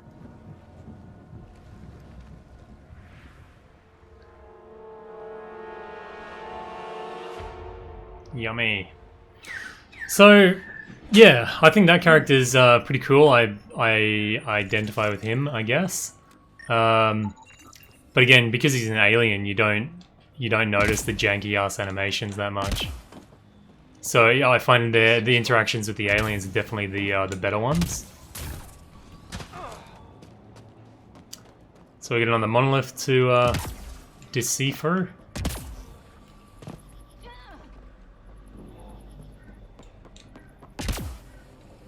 Oops. I think the energy is running up in here. No. Okay, we gotta get up on that one.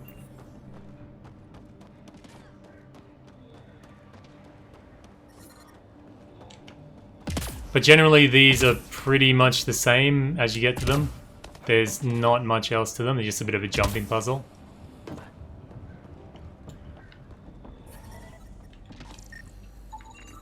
Where's the other one going to? Up there. Alright. Whoops. Whoops. I don't know, I think I'll probably cut off the stream soon.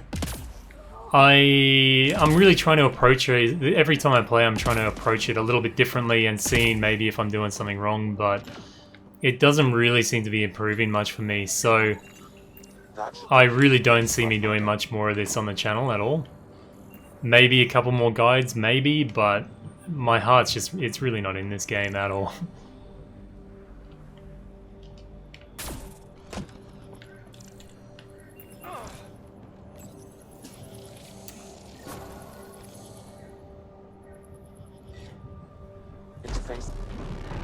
Done. The monoliths are online and connected to something in the lake.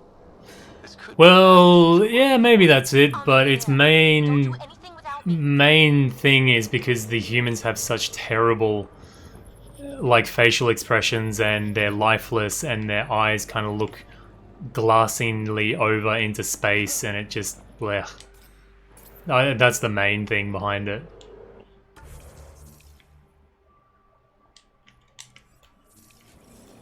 Whereas the aliens, they have, I guess, alien expressions, so you're not... I think someone said before, you can't really gauge it against real-life expressions, so it's a bit easier to take. It's not so jarring.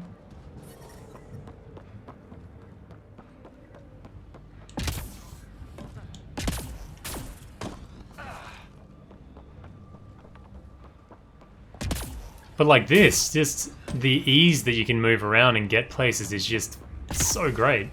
And then they just restrict you with cluttered menus and shitty interfaces and poor combat, and it just yeah, it takes all that sense of freedom off you.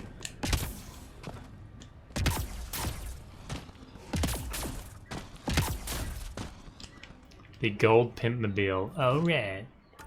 Okay, we gotta go down, and this one will lead us into the belly of the planet. And then I'll call the stream after that, I think. Once you've seen that, you get a pretty decent idea of what the game is, really.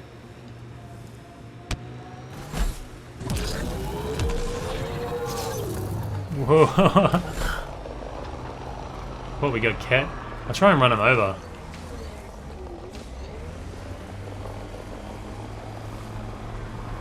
Bam! They do a fair bit of damage to your shields, but you can take out whole squads by just running over them, which is kind of cool. That's the way I like my combat. Where'd they go? Oh, they're just taking cover. Pussies. Yeah,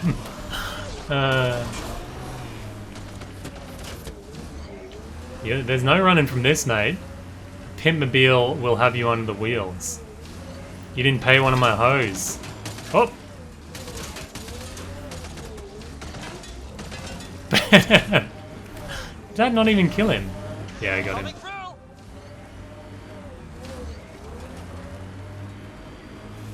Where's some more? Oh, there we go, with some weird-ass animations. Just launching him around. Awesome.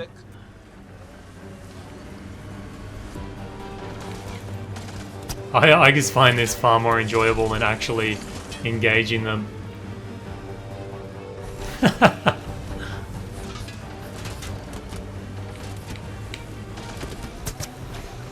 Speed bump.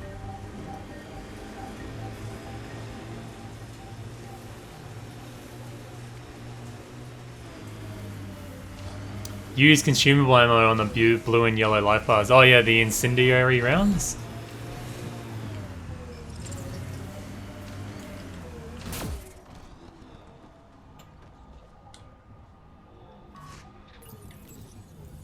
I kind of like whacking the shielded guys with my hammer. Coming out of the lake.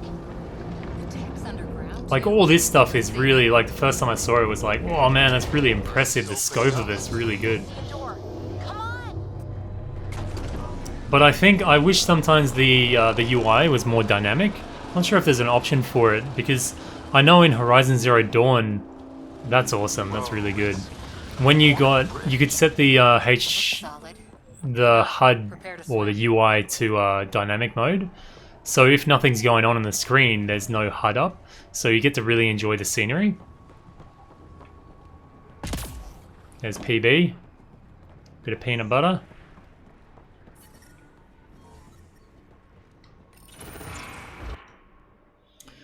We can change our loadout again for the for this little mission down here. I think we're pretty good to go.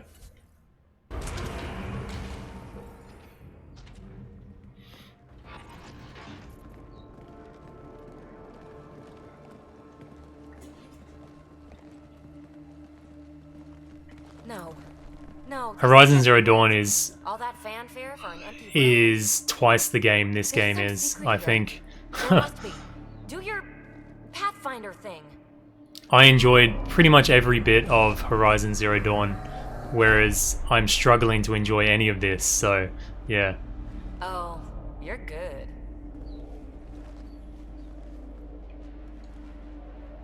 And I make it look so easy. How far down do you think it goes?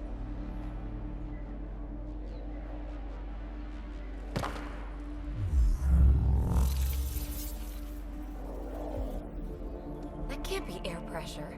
Electrostatic? Ah, gravitation. Oh, you idiot, PB. That wasn't the front door. This is. So every now and again you can press R2 to kind of do quick time events, I guess. Like then I just press R2 and you can jump off earlier than her. I guess it's a are you awake check or something like that.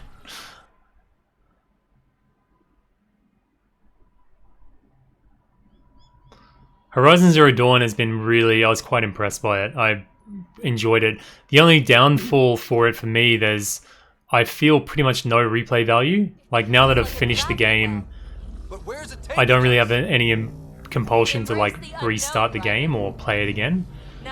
But they've announced they're working on the DLC or expansion, so I'm pretty excited about that one.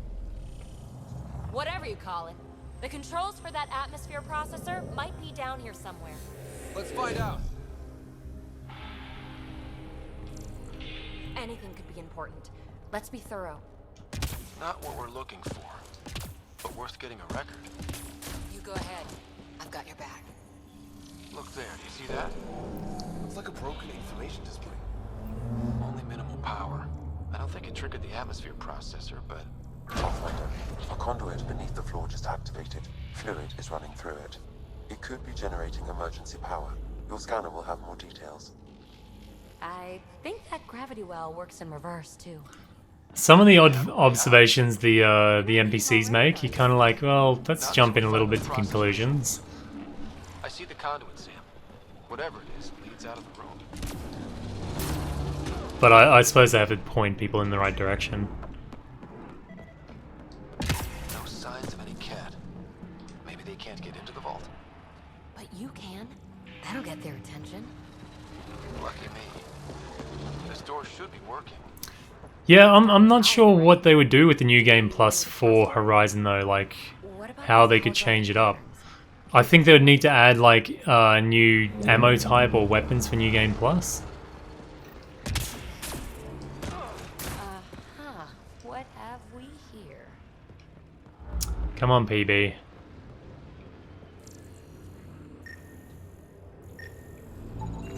New glyph. These data pattern things are incredible. If I'm right, each one can hold hundreds of zettabytes.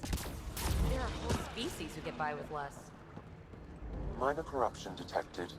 The pattern suggests significant data present, but it cannot be accessed. I forget where I need to go right now.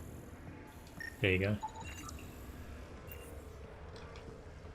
I guess not through there? Shouldn't it be warmer this deep underground? I don't know what's happening. Oh, I have to press down. Phrase there you go. Read to access. This console links to surface facilities. Then it must control the atmosphere processor. No glyphs. It looks dead, or locked down. Alright, let's go. The fluid conduit leads to this console and further into the vault. So if we follow that conduit, it might lead to the system lockdown. Open. We read it. We get there you go.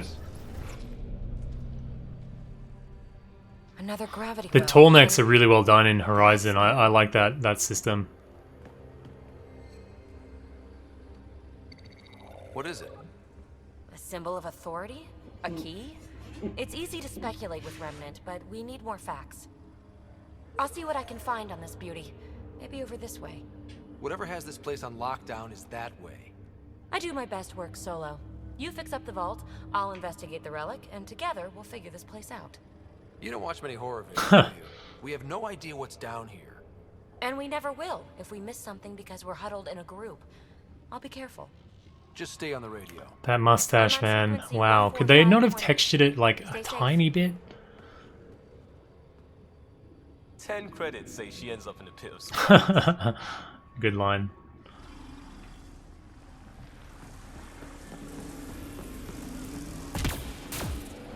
This gravity well's sealed off. No way through. Incidentally, a gravity well is the gravitational effect of a large mass in space. This is more accurately a well with variable gravity. Keep a note for our sorry friend, and for when we try to explain all this. So you can see here, like, that button just activated blast shield, so you're like, I wonder what's gonna happen soon. They dug this place through solid rock. Look up there. Must be how they kept it from collapsing. Looks like a blast shield. That might be handy. Yeah, okay. Whoa. What's that liquid? Unable to classify. The only way through is down towards it. The liquid's actually corrosive. If you stand in it, it really, really chops you up. Can you feel it? Let's stay focused. We can worry after we find the system locked. I don't know how I missed that first shot. It was right on him.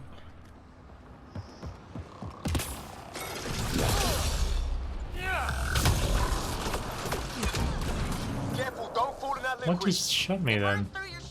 Oh well. Found that out the hard way.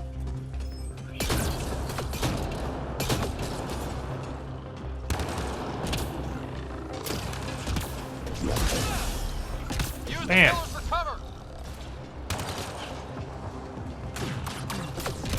Shut up, mate. Block. Yeah. I love that hammer, actually.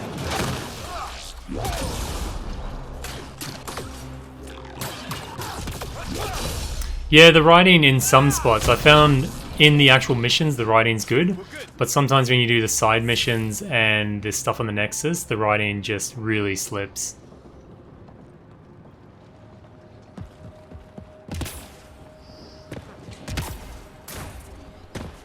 Of course, there's more to explore here. You can go off and search for containers and stuff, but yeah, I don't feel the compulsion to do that right now.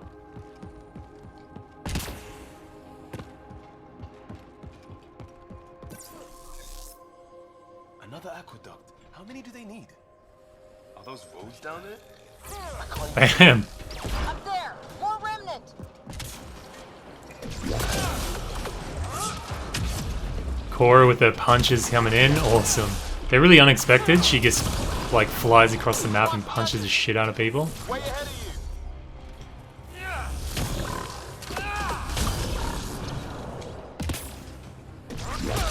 Where's that other one go? Oh, he's up top. Eyes up! Don't let them get above us!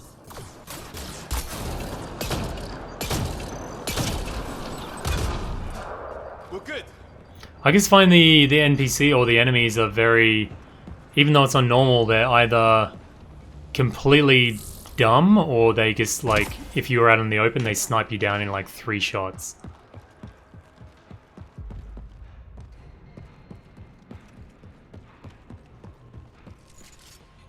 Ryder! That relic box I found? Not a symbol of authority! The remnants still shoot at me! It's odd that they would make you can press R3 so you focus on things in different distance or action points, but when an NPC or something gets in the horizon, they lower their frame rate so they kind of jump across it, which is a way to save on processing, I guess, but why they would actually draw your attention to that is beyond me.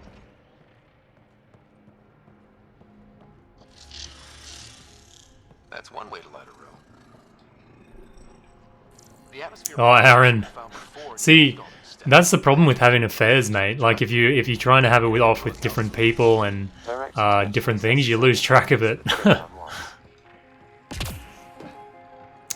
All right, man. Yeah, I totally understand, dude. I'm not exactly thrilled to be playing this right now, so.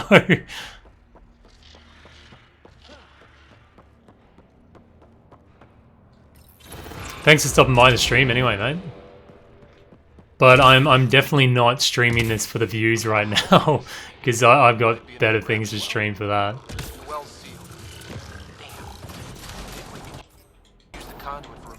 Come on.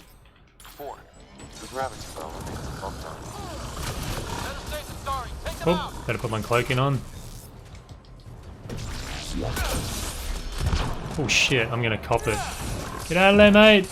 Go! Nah. Oh well. I'm gonna finish off this this place and then I'm bailing. But I totally understand, like the man said, if you're getting bored then I won't be offended if you stop watching by any means.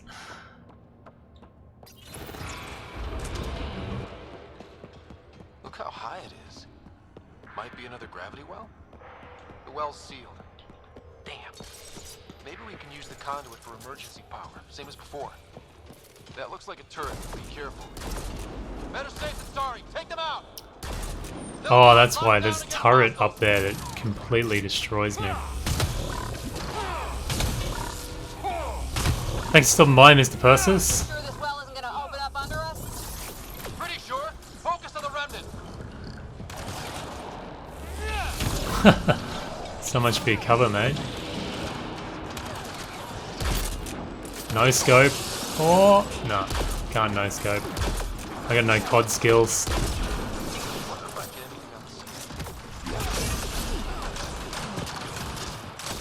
Oh, oh, oh. No, not again! Come on. Oh well. My own fault. See, I found in the main game as well as right now, I kind of just... I lose interest and I don't really care if I die, so I end up repeating the same things over and over. And it just adds to the frustration for me. Might be another gravity well? The well's sealed. Damn. Maybe we can use the conduit for emergency. Like, that first shot was on point. Whatever. Oh, we got a little drone.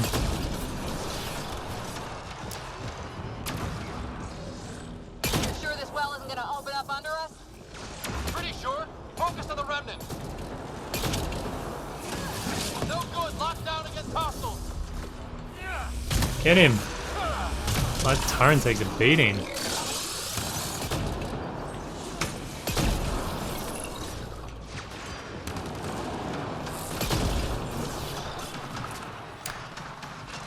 Mistral, why is the second attempt? Well, I tried to stream when the game came out, like for Australia it came out on the 23rd. I tried to stream and I had heaps of bugs with the actual game, and I had a crappy internet connection, so I wouldn't call it the most successful stream on the first attempt, so this is my second attempt. I could provide analysis via the scanner, Pathfinder. You got one more.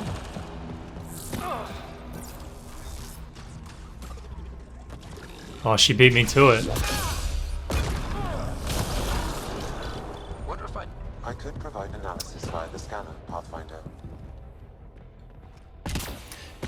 Yeah, Aaron, yeah, I did that on my other character, actually. Yeah, David Johns, I think it is for me, like, it's a personal thing. That's why I don't want to shit. I didn't want to, like, make it about the game. It's very much my personal opinions on it, but personally, I really don't like the game. Like, I could provide analysis yeah. via the scanner, Pathfinder. I gotta find a terminal around here somewhere, up there. Through each of those devices. Interfacing may complete the circuit and allow the well to open. If it gets us to the system lockdown, let's try. This device appears defensive in nature. Device is online and makes a shield. At least it's friendly. Layers and layers of defenses. If they're defenses. Probably should have hit under that shield, but oh well, too late now. Conduit fluid pressure is variable. There could be activity below. Then let's dig deeper. Barely any dust. How old is this place? Unknown. Radiation. Things like this make it seem really epic. There's quite a few set pieces that you just like, whoa, this is great. Like being down here in the belly of the planet is really actually a pretty cool feature. And the fact that there wasn't a big loading time in between as well makes it even more impressive.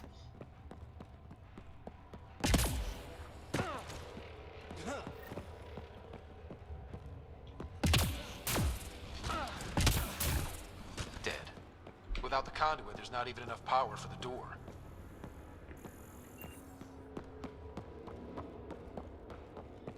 Have to go activate this conduit thing. Crap. The conduit's spraying a leak. Careful. No way you can interface with the console like that. And no fluid means no power. Damn it. Maybe that's The chest is good at the start of the game, you just get a little leg up. If you don't have the deluxe weaponry, then yeah, it's a good option.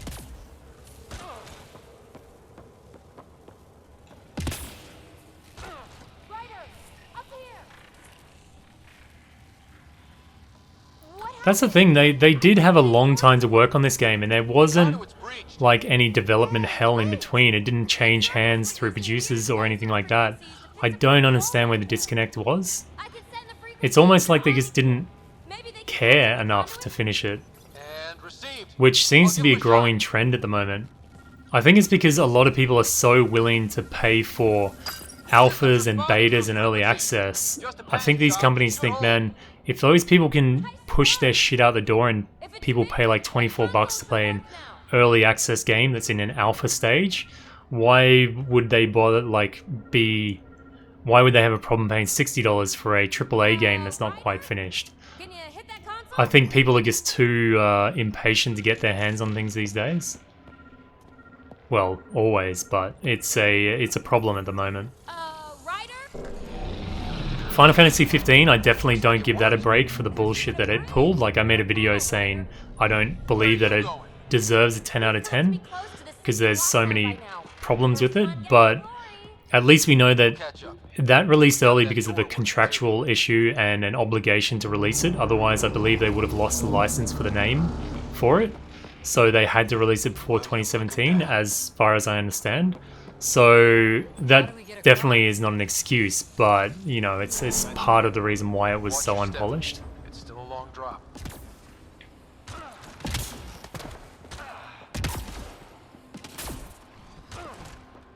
Wait, plants? All the way down here. Not as bad as No Man's Sky. Nothing's quite as bad as that. The promises they made, and it just, ugh. The source of the system lockdown may yield more information. We appear to be... Whoa, shit. I thought from the start, though, with No Man's Sky, it always seemed way over-ambitious. And if you listen to the guy, I forget what his name was, maybe it's a bit of hindsight as well, but if you look at the interviews with the guy, he was so very vague on a lot of things, and he almost kind of knew that he was taking the piss with a lot of his, the way he kind of avoided questions and worded things.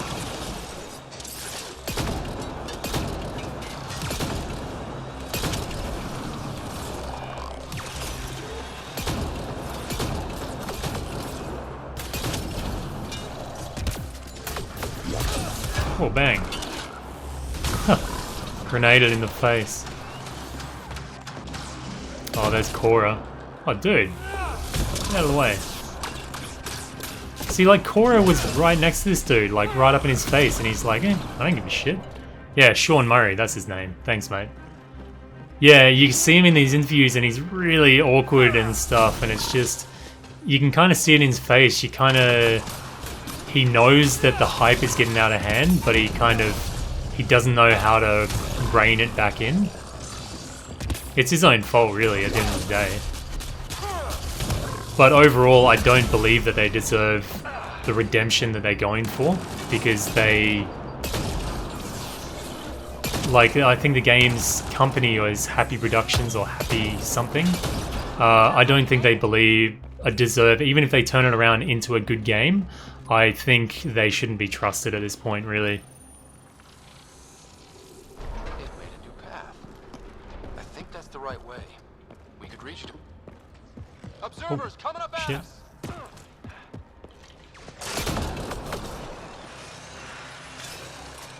Huh. Got him.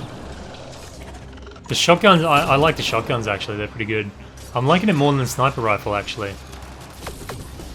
But that's because my sniper rifle is a bit weak. Oh.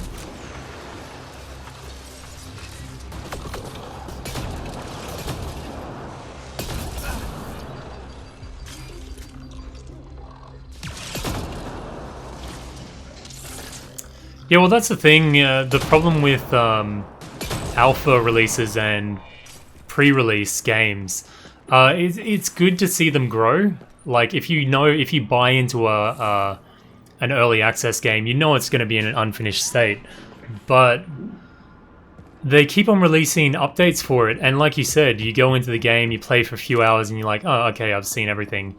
And then by the time it gets around to a full release, it's that same thing. The full release comes out, you get excited, and then 2 or 3 hours into it, you're like, oh, okay, I've seen the new stuff, and that's it. So I personally don't like doing the early access thing because you kind of spoil the game for yourself before it really gets realized to its full potential. And for me, it just totally kills the game. I jumped on board Terraria when it first came out, which I really enjoyed it when it first came out. But then I found with each new update that came out, I would jump on for like, say, half an hour and go, huh, okay. And that'd be it.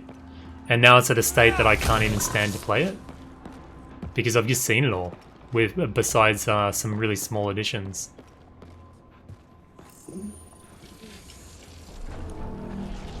And that's what I think, well I hope it's not going to happen. It seems to feel a little bit different with Final Fantasy 15. but all these content updates and these story upgrades they're doing, I think by the time... Holy fuck. Wow, I'm getting cooked. Too far, even for jump jets.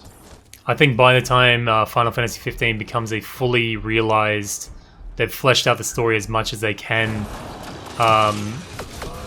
I hope, I don't know if it'll still hold interest for me, so it'd be a shame. No, Rider! Oh well. Bullet Rider. Hope I don't have to go back ages for that one.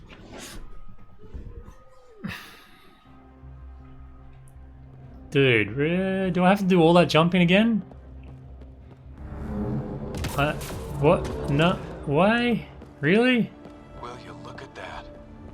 How do we get across? God fucking damn it. Watch your step. It's still a long drop. Well, that's annoying.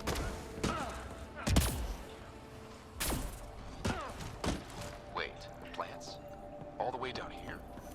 You see them too? Thought all the gravity fun had messed My up own fault. I shouldn't have run in like a dick. No sunlight, no water. They should all be dead.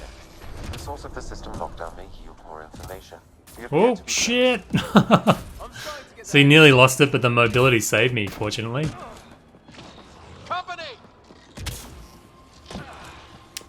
Yeah, well, that's it, Aaron. If they had said, look, it's very early access, if you want to buy into this incomplete thing, then good.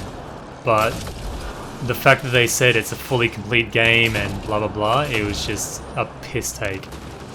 And they built up the ending like it was going to be such an epic, amazing, you have to see this thing. And then when you got there, it was just such a cop-out, really.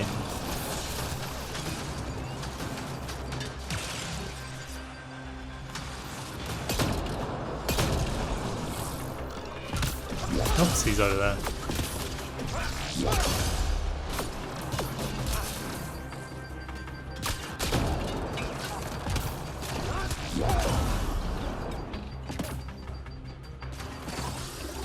Oof. We're pretty good. I think we got it. Is that dude right above my head? Yeah.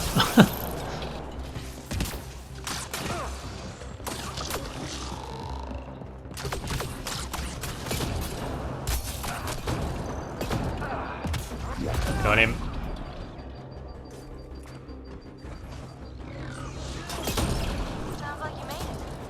What are these two doing? Come on.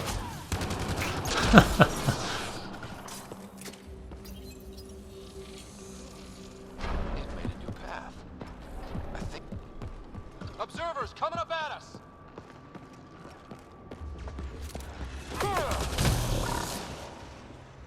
Oh, bam. Whoop, get out of there. Miss Troll. What I don't understand is where they got the material to do the trailers and that stuff. For No Man's Sky, I think a lot of it probably would have been tech demos and like pre-organized scenarios.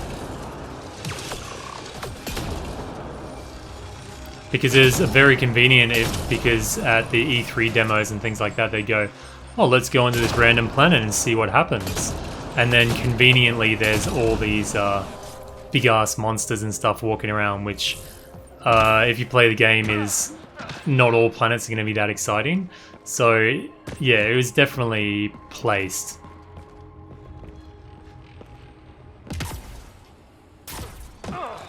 Armor hydraulics compensating. Is this where I need to go, or is this back at the start? Oh, no, I'm okay.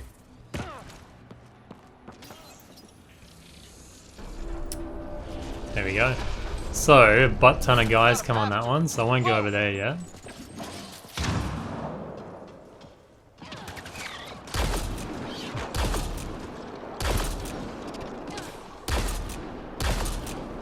Oops. Get out of my cover, woman!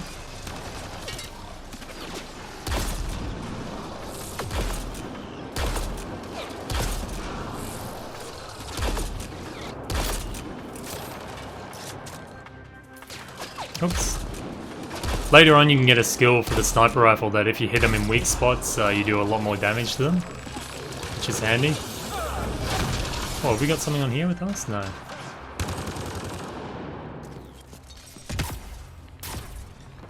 We're 2 gravity wells down already. This place goes even deeper. Bam. Clear. Too far, even for jump jets. These bridges are awesome. So well animated. That is cool. Feel that? This whole platform's See this bit where it says the whole platform's resonating? Like, I've got no, like, zero feedback in the controller right now. If there was a very slight, like, woo in the controller, it really made me feel like, whoa, this place is alive. But it's such a missed opportunity.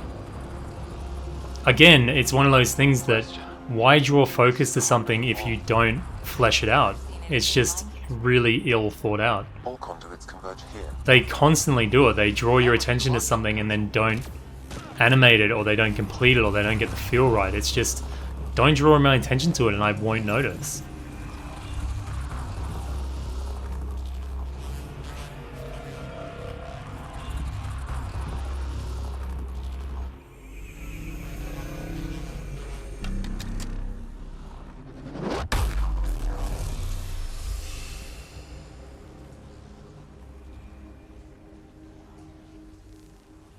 Man, this has gone on for hours. I've nearly been on for 4 hours playing this bloody game. Any thoughts, Sam? Unknown, though it appears related to the lockdown. An in-depth study may reveal its purpose. The system lockdown is disabled. The vault and the atmosphere processor should return to The thing is, with the multiplayer that they talked about with No Man's Sky, they were very much... He was being very careful to say, oh, it may not happen, or it's a very low chance of happening, but he wouldn't dismiss it happening, but I think he should have. But if it's back online, we should be good.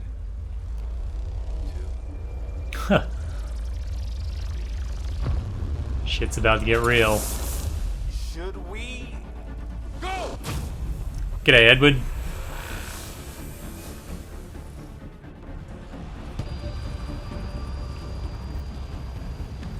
We're currently not enjoying the game, which makes for an amazing live stream.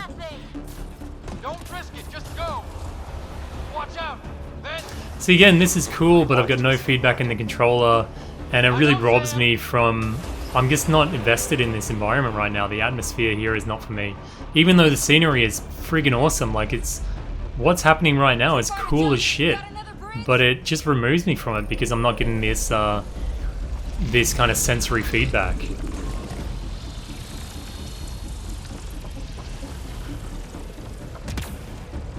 Keep running.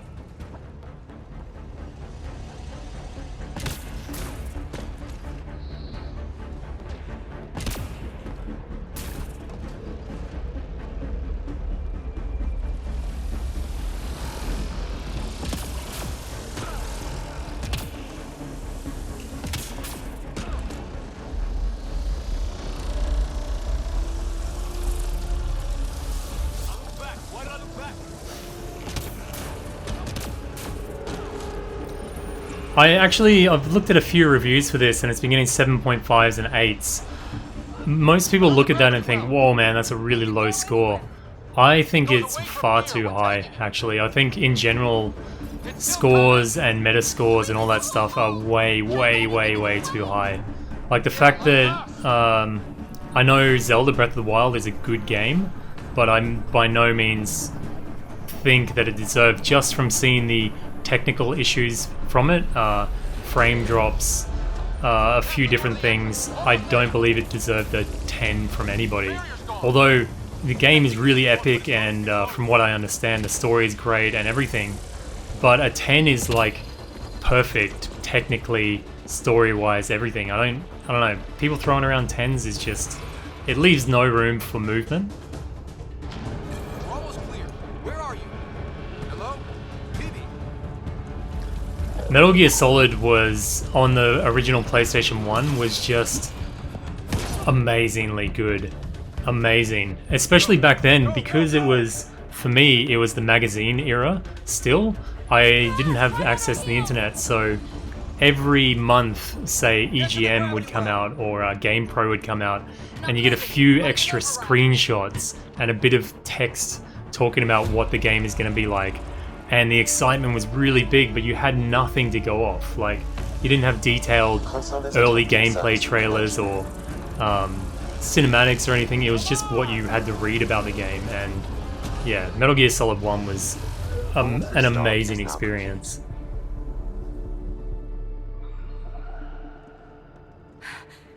That was... Talk about a rush. We have to be more careful. That field almost disintegrated us. But it didn't. You want to focus on that or the cool vault you just activated? What are arms doing? Nobody's arms are doing anything. If you get pumped up, like if you're all adrenaline bursting, your arms are flailing all over the place like a chicken. Yeah. That's EOS. Whoa. Did restarting the system do that? If that light is us, then all these points could be vaults in other worlds. Dormant like this one. Maybe. But why is there a whole network of them? What's all this for? Unless the builders show up to explain themselves, all we've got is guesswork. So far, we've seen bots, living plants, atmosphere processors. Back home, some corporation hit a desert world with an ice comet. They changed the atmosphere to bring rain. Huh, that's pretty cool. Support life. That first processor we saw was making things worse, but maybe it malfunctioned. Is that what these builders were trying to do? Make worlds habitable? Even terraform a whole cluster? Hey, look there. Huh. That's different. Maybe it's active? We've got to go see. So pretty much now the rest of the game we try and follow these ley lines or the routes and try and re-terraform these planets? Mark it on our charts. We need more to go on. Let's head up to the surface. Oh, thanks Edwards. Thanks for stopping by, man. I don't blame you if you don't want to bail out on this stream. There's not much going on, mate. But thanks for leaving a comment. It's really good. Oh, it's Mad Cant. How you doing, mate?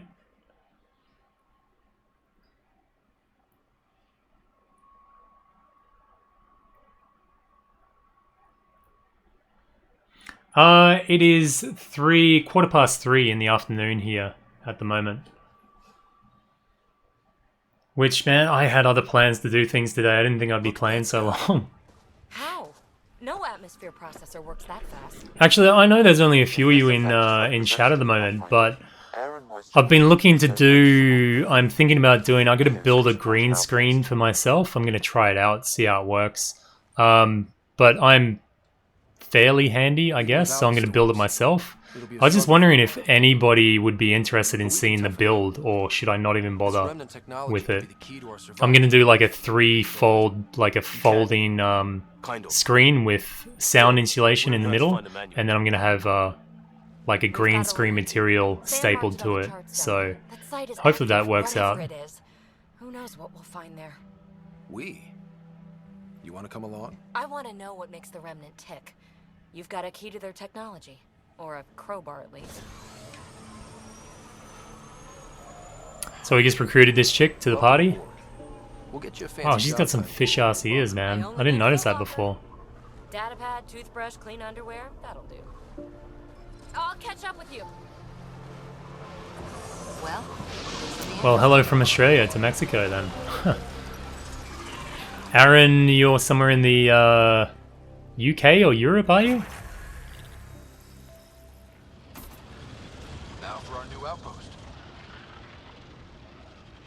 Oh, Garrett. G'day, Garrett.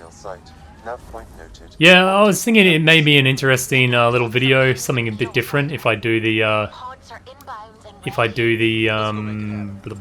the filming of my little green screen. Could be a good little how-to guide, I guess. It's pretty simple to do. It's just it takes a saw and some screws, pretty much, and a staple. Where am I going? This is pretty much what you do on planets now. We'll go back to the base. Can we fast travel here? What do we have to do down here? Oh, there's a new camp for the outpost. What am I doing? Map? No, map. There we go. Fast travel to here. Oh. Yes. Yeah, it seems like, because all the other options I've been looking at for a, like hung curtains and things like that, my room just doesn't suit it. So this one seems fairly cheap build, and it's pretty straightforward to do, I would think. And the added bonus of having soundproofing built into it as well. Radiation levels increasing. Although it seems to be the everybody gets that kind of perforated or oh shit, convoluted soundproofing, but the shit is so expensive. The cheap way to do it is you buy wall insulation that has soundproofing in it. It's far cheaper. It's not attractive, but if you hide it with the green screen material, then it's quite an effective way to do it. Ryan, I am from Australia. I'm from Queensland. Yeah, maybe a time-lapse video, I guess. It's really not going to take all that long to do it. I'm just going to show the important steps of like measure here, cut here, glue here, staple there, that type of thing.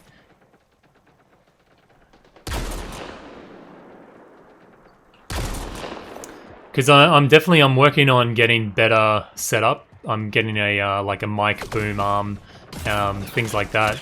So I'm gonna be detailing that, I think. Oh, what was that shot? That was terrible. This isn't the best cover to be behind, I don't think. Oh, my controller's gonna die. He's probably begging for mercy. He's like, stop, please.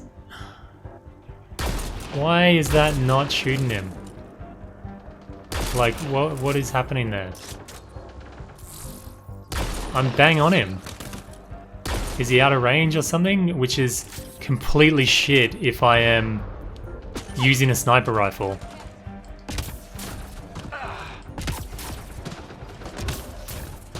I sound like a Kiwi. Alright. I did live in New Zealand for about 2 years when I was younger. Maybe that's where I picked it up from. Ryder, about time you joined the party. Mad cunt, or Kent rather. I've put in, including this, I've put in about 20 hours now. And honestly, from a personal point of view, I hate the game and I wish I could return it. I've been really trying hard. I've been talking about it during the course of this stream. I've been really trying hard to like this game, but I really, really dislike it. And if I could, I would take it back. Honestly. And that's not just jumping on the bandwagon and saying, oh, it's cool to hate games, because it doesn't benefit me by not playing this game. I lose views by not playing this game. So, I just can't be enthusiastic about it. I really dislike this game. The combat for me is just shithouse. I really don't like it. It's like the glitches and things like that, it's not a game breaker for me, but it definitely ruins the immersion. So I feel basically nothing for the characters because they're just lifeless, just shells, really. They look like corpses, like standing corpses. So it really removes me from the story. I have no investment in the story or the characters.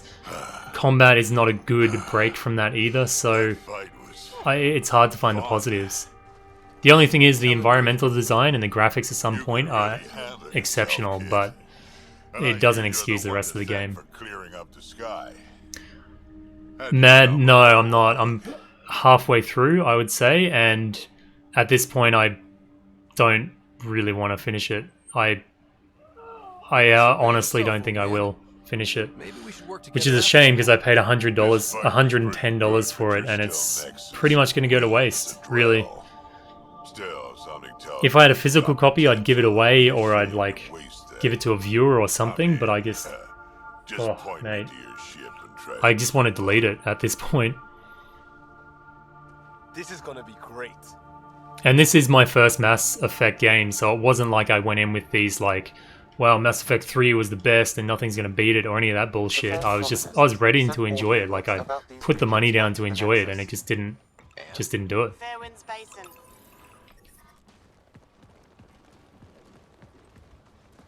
Why not buy on the US store? It would have been about the same price when you consider currency conversion anyway. But the point is, I wanted to return it, so, you know, I should have bought the physical copy. Protocol states this judgment call falls to the Pathfinder. With current supplies, you could build a military outpost. I think you guys, this would have been about 69 American, would it? Which would have worked out to about 90 or so Australian dollars, roughly. Yeah, Mad, I definitely now for games like this, I'm not gonna go digital again, man. It's fucking horrid. G'day, little kidder. How you doing? Our colonists need to understand their home. Be advised that the first well, for me, Mistral, because of my personal distaste for the combat, for me personally, nothing would have salvaged this game. I don't like the combat.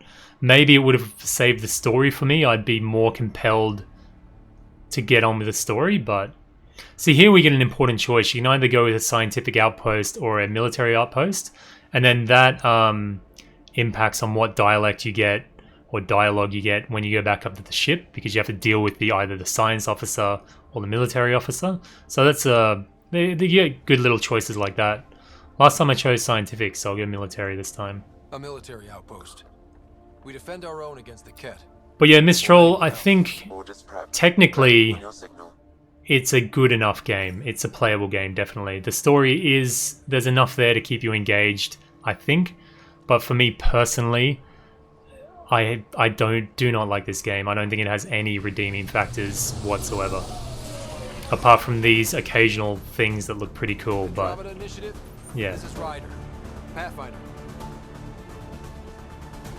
EOS is ready for deployment. Copy that. Outpost blocked inbound. What was that look, mate? Come on. I think when I tried to get off this planet, I got stuck in a loading loop, and I had to restart my game and do this shit again. So I was like, nah. Operational head for this block. Mayor now, I suppose. We're ready. Well, Mistral, I don't like the combat system whatsoever, and I've tried a lot of different builds. I've tried doing a lot of different things, and I still can't find a good mid-ground for myself. And the character immersion is gone for me because of the animations and things like that. The interface is clunky and way too convoluted. What is she looking at? Yeah, no, nearly every system is shit. I don't like it. I really don't. They think you did the impossible. The Nexus. I warned them, hoping was... Well, the great thing about Australia, you guys have GameStop. I don't know if they do the same deal, but we have EB Games, which is GameStop in Australia. If you take back a game within 7 days, no matter what the excuse, they'll refund it for the full price. So there's times there where I go like 3 months without actually paying for a game. If it's a really good game, I'll keep it. But if it's not, like if I finish it in the first night I get it, you can just take it back and they give you back everything. So, really good system. You already have a lead on something else? The nav point from the vault. Now it gets complicated. Like, this Addison woman is incredibly important to the story, and look at her. She's a mannequin. It's horrible. But after failing for so long, and that's why, like, I know this pivotal character, I should be feeling something, but right now, nothing. Like, she's not even looking at me. It's weird. It's just weird.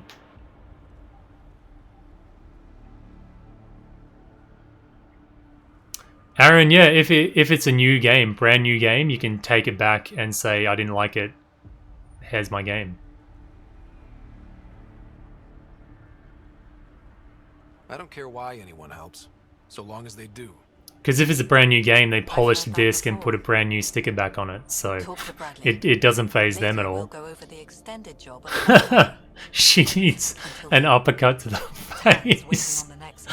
Ah, nice call, G. See, the viability of the planet, the more you do on the planet, the viability raises. So you get it to a point where you can get it to 100% and you like fully colonize the planet.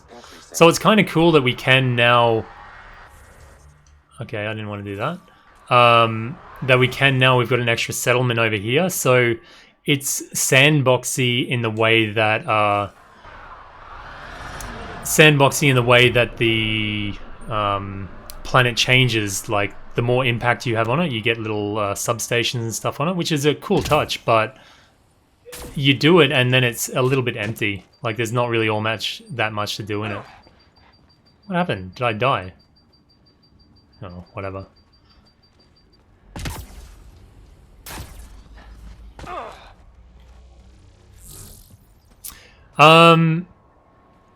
Ryan, I bought the deluxe edition, which added quite a bit onto it. I know in Australia here you could buy it physical copy for $79 at the store from JB Hi-Fi, but the digital was really quite expensive. But yeah, anyway, that I've been playing this for like 4 hours now, and I honestly wanted to stop after the first hour. So thank you all for suffering through this with me. I don't know how it looked on your end. Maybe you think it's an okay game. Again, I've said it heaps already. You're probably sick of hearing it, but this is my personal opinion on the game. If you guys think it looks good, then by all means go out and grab it. Like, I'm not going to judge. But me personally, I don't feel the game has really any redeeming qualities at all. And at this point, I don't want to finish it. I think about 15 hours into my main game, and I still haven't found anything that's keeping me there. So I think this one's just going to gather cobwebs on my hard drive, which is a real big shame. And because I have personal distastes with combat and other things, there's nothing they could do to patch it out for me. So yeah. But what I did say at the start of the stream, it looks like none of you, well, very few of you actually have the game. So I was going to say we'll have a multiplayer stream and maybe someone can make me love the game. I'm willing to give it another try, but honestly at this point I don't know. I don't think so.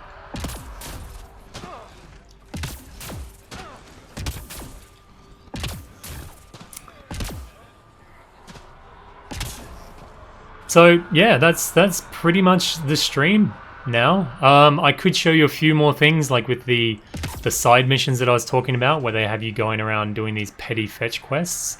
But I think even more, it's just more tedium. So I don't really want to get dragged through that, and I don't want to drag you guys through that. So yeah.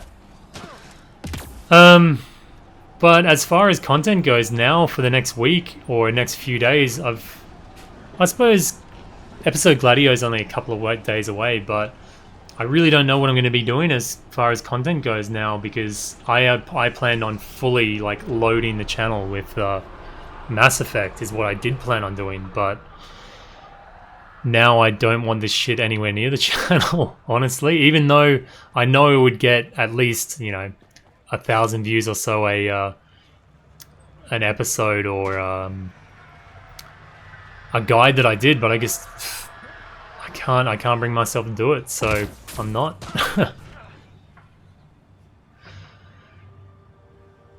So yeah, before I sign off, does anyone want to ask me anything or say anything just before I kind of dump the stream? Actually, the Nomad is almost a redeeming factor. I love the Nomad. It's awesome.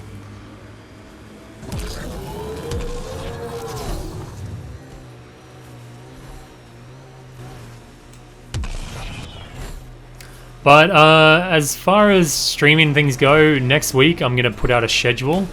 I'm going to do probably consistent streaming now that my my wife is away for a few weeks. I'm going to stream maybe 3 or 4 times a week.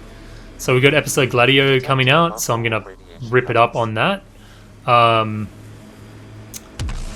yeah, I'm definitely going to cover everything there is in episode Gladio. And then after that, I'm going to get Kingdom Hearts 1.5 and 2.5. And I'm going to play through that. And then, I don't know. I'll see what else is coming out. On the horizon, there's like Tekken 7. I'm definitely getting into Tekken 7. And Wonder Boy, A Dragon's Trap, I think it's called. Or A Dragon's Curse, one of those. Looks awesome. I played it on the Master System years ago, so... No, Sarah, I'm sorry it didn't work out for you guys. Like, I'm glad you stuck with the stream. It's you people really keep me sane. So, yeah, little kiddo, this is on the PS4 Pro. So, yeah, and even on the PS4 Pro, I know it's not the most powerful thing around, but you still get a lot of frame drops, and there's a lot of problems with it. Dark Cloud, I did a stream a couple of about 2 weeks ago now. I finished Piteos on stream. It took me about 40 minutes. That's up on the channel, actually.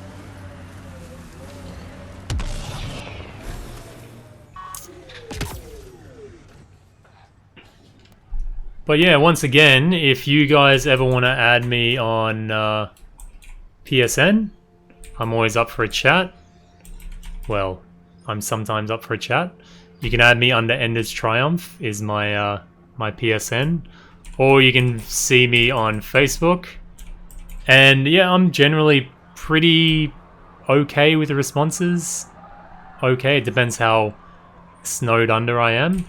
But you can find me at Lemon Eating Cow Gaming on Facebook. I do have a Twitter at the moment, but I don't know, man. The 120 character thing is killing it for me. I want to type stuff, and I don't quite have my old man head around Twitter yet, so yeah. So everybody, thank you very much for sticking with the stream. I know it may not have been the most exciting thing, but I definitely would say over the next few weeks my streams are going to improve because they'll be to a schedule, and I'll be trying to keep them, yeah, I'll make them interesting, I hope.